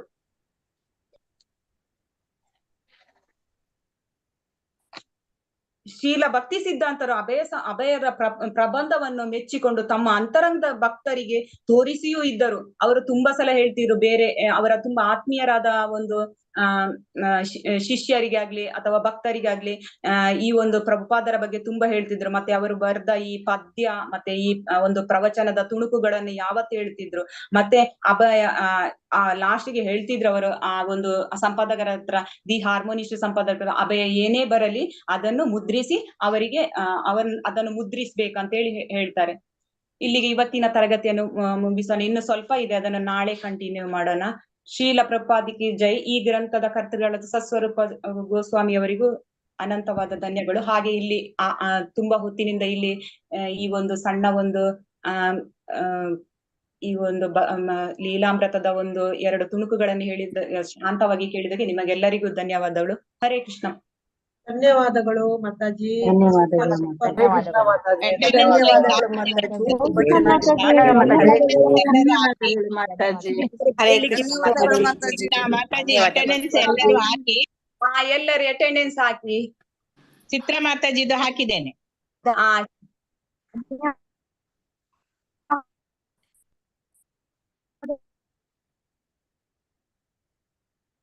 ವಾಂಛಾಕಲ್ಪತರುಭ್ಯಶ್ಚ ಕೃಪಾ ಸಿಂಧುಭ್ಯ ಪಾವ್ಯಾನೈಭ್ಯೋ ವೈಷ್ಣವೇಭ್ಯೋ ನಮೋ ನಮಃ.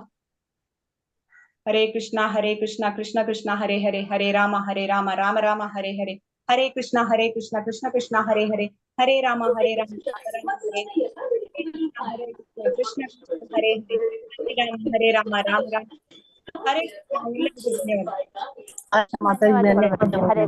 ಧನ್ಯವಾದಗಳು. ಅಟೆಂಡೆನ್ಸ್ ಹಾಕಿ ಎಲ್ಲರೂ. ಲೈವ್ ಸ್ಟಾಪ್ ಮಾಡ್ಲಿಕ್ಕೆ ಹೇಳಿ. ಮಾತಾಜಿ ಧನ್ಯವಾದ. ಧನ್ಯವಾದಗಳು ಮಾತಾಜಿ. ಹರೇ ಕೃಷ್ಣ ಮಾತಾಜಿ, ತುಂಬಾ ಚೆನ್ನಾಯ್ತು ಮಾತಾಜಿ. ಹರೇ ಕೃಷ್ಣ ಮಾತಾಜಿ.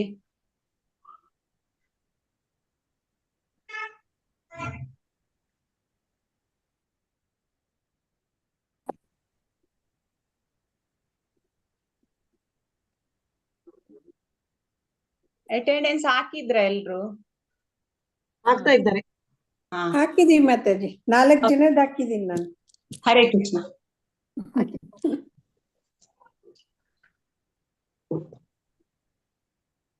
ನಾಲ್ಕು ಜನರದೆಲ್ಲ ನಿಮಗೆ ಕೊಡುದು ಆಶೀರ್ವಾದ. ಹರೇ ಕೃಷ್ಣ. ಸೂಪರ್ ಸೂಪರ್ ಆಯ್ತು ಕ್ಲಾಸ್. ಮಾತಾಜಿ ಅಟೆಂಡೆನ್ಸ್ ಹಾಕ್ತಾ ಇದ್ದೀನಿ. ಆಯ್ತಾಯ್ತು, ಕ್ಲೋಸ್ ಮಾಡ್ಬೇಡಿ ಮಾತಾಜಿ. ಮಾತಾಜಿ ಅಟೆಂಡೆನ್ಸ್ ಹಾಕ್ತಾ ಇದ್ದಾರೆ. ನಾಗವೇಣಿ ಮಾತಾಜಿ ಹಾಕಿದಾರಂತಲ್ಲ ಅವ್ರದ್ದು ಹಾಕಿದ್ದಾರೆ. Okay okay okay.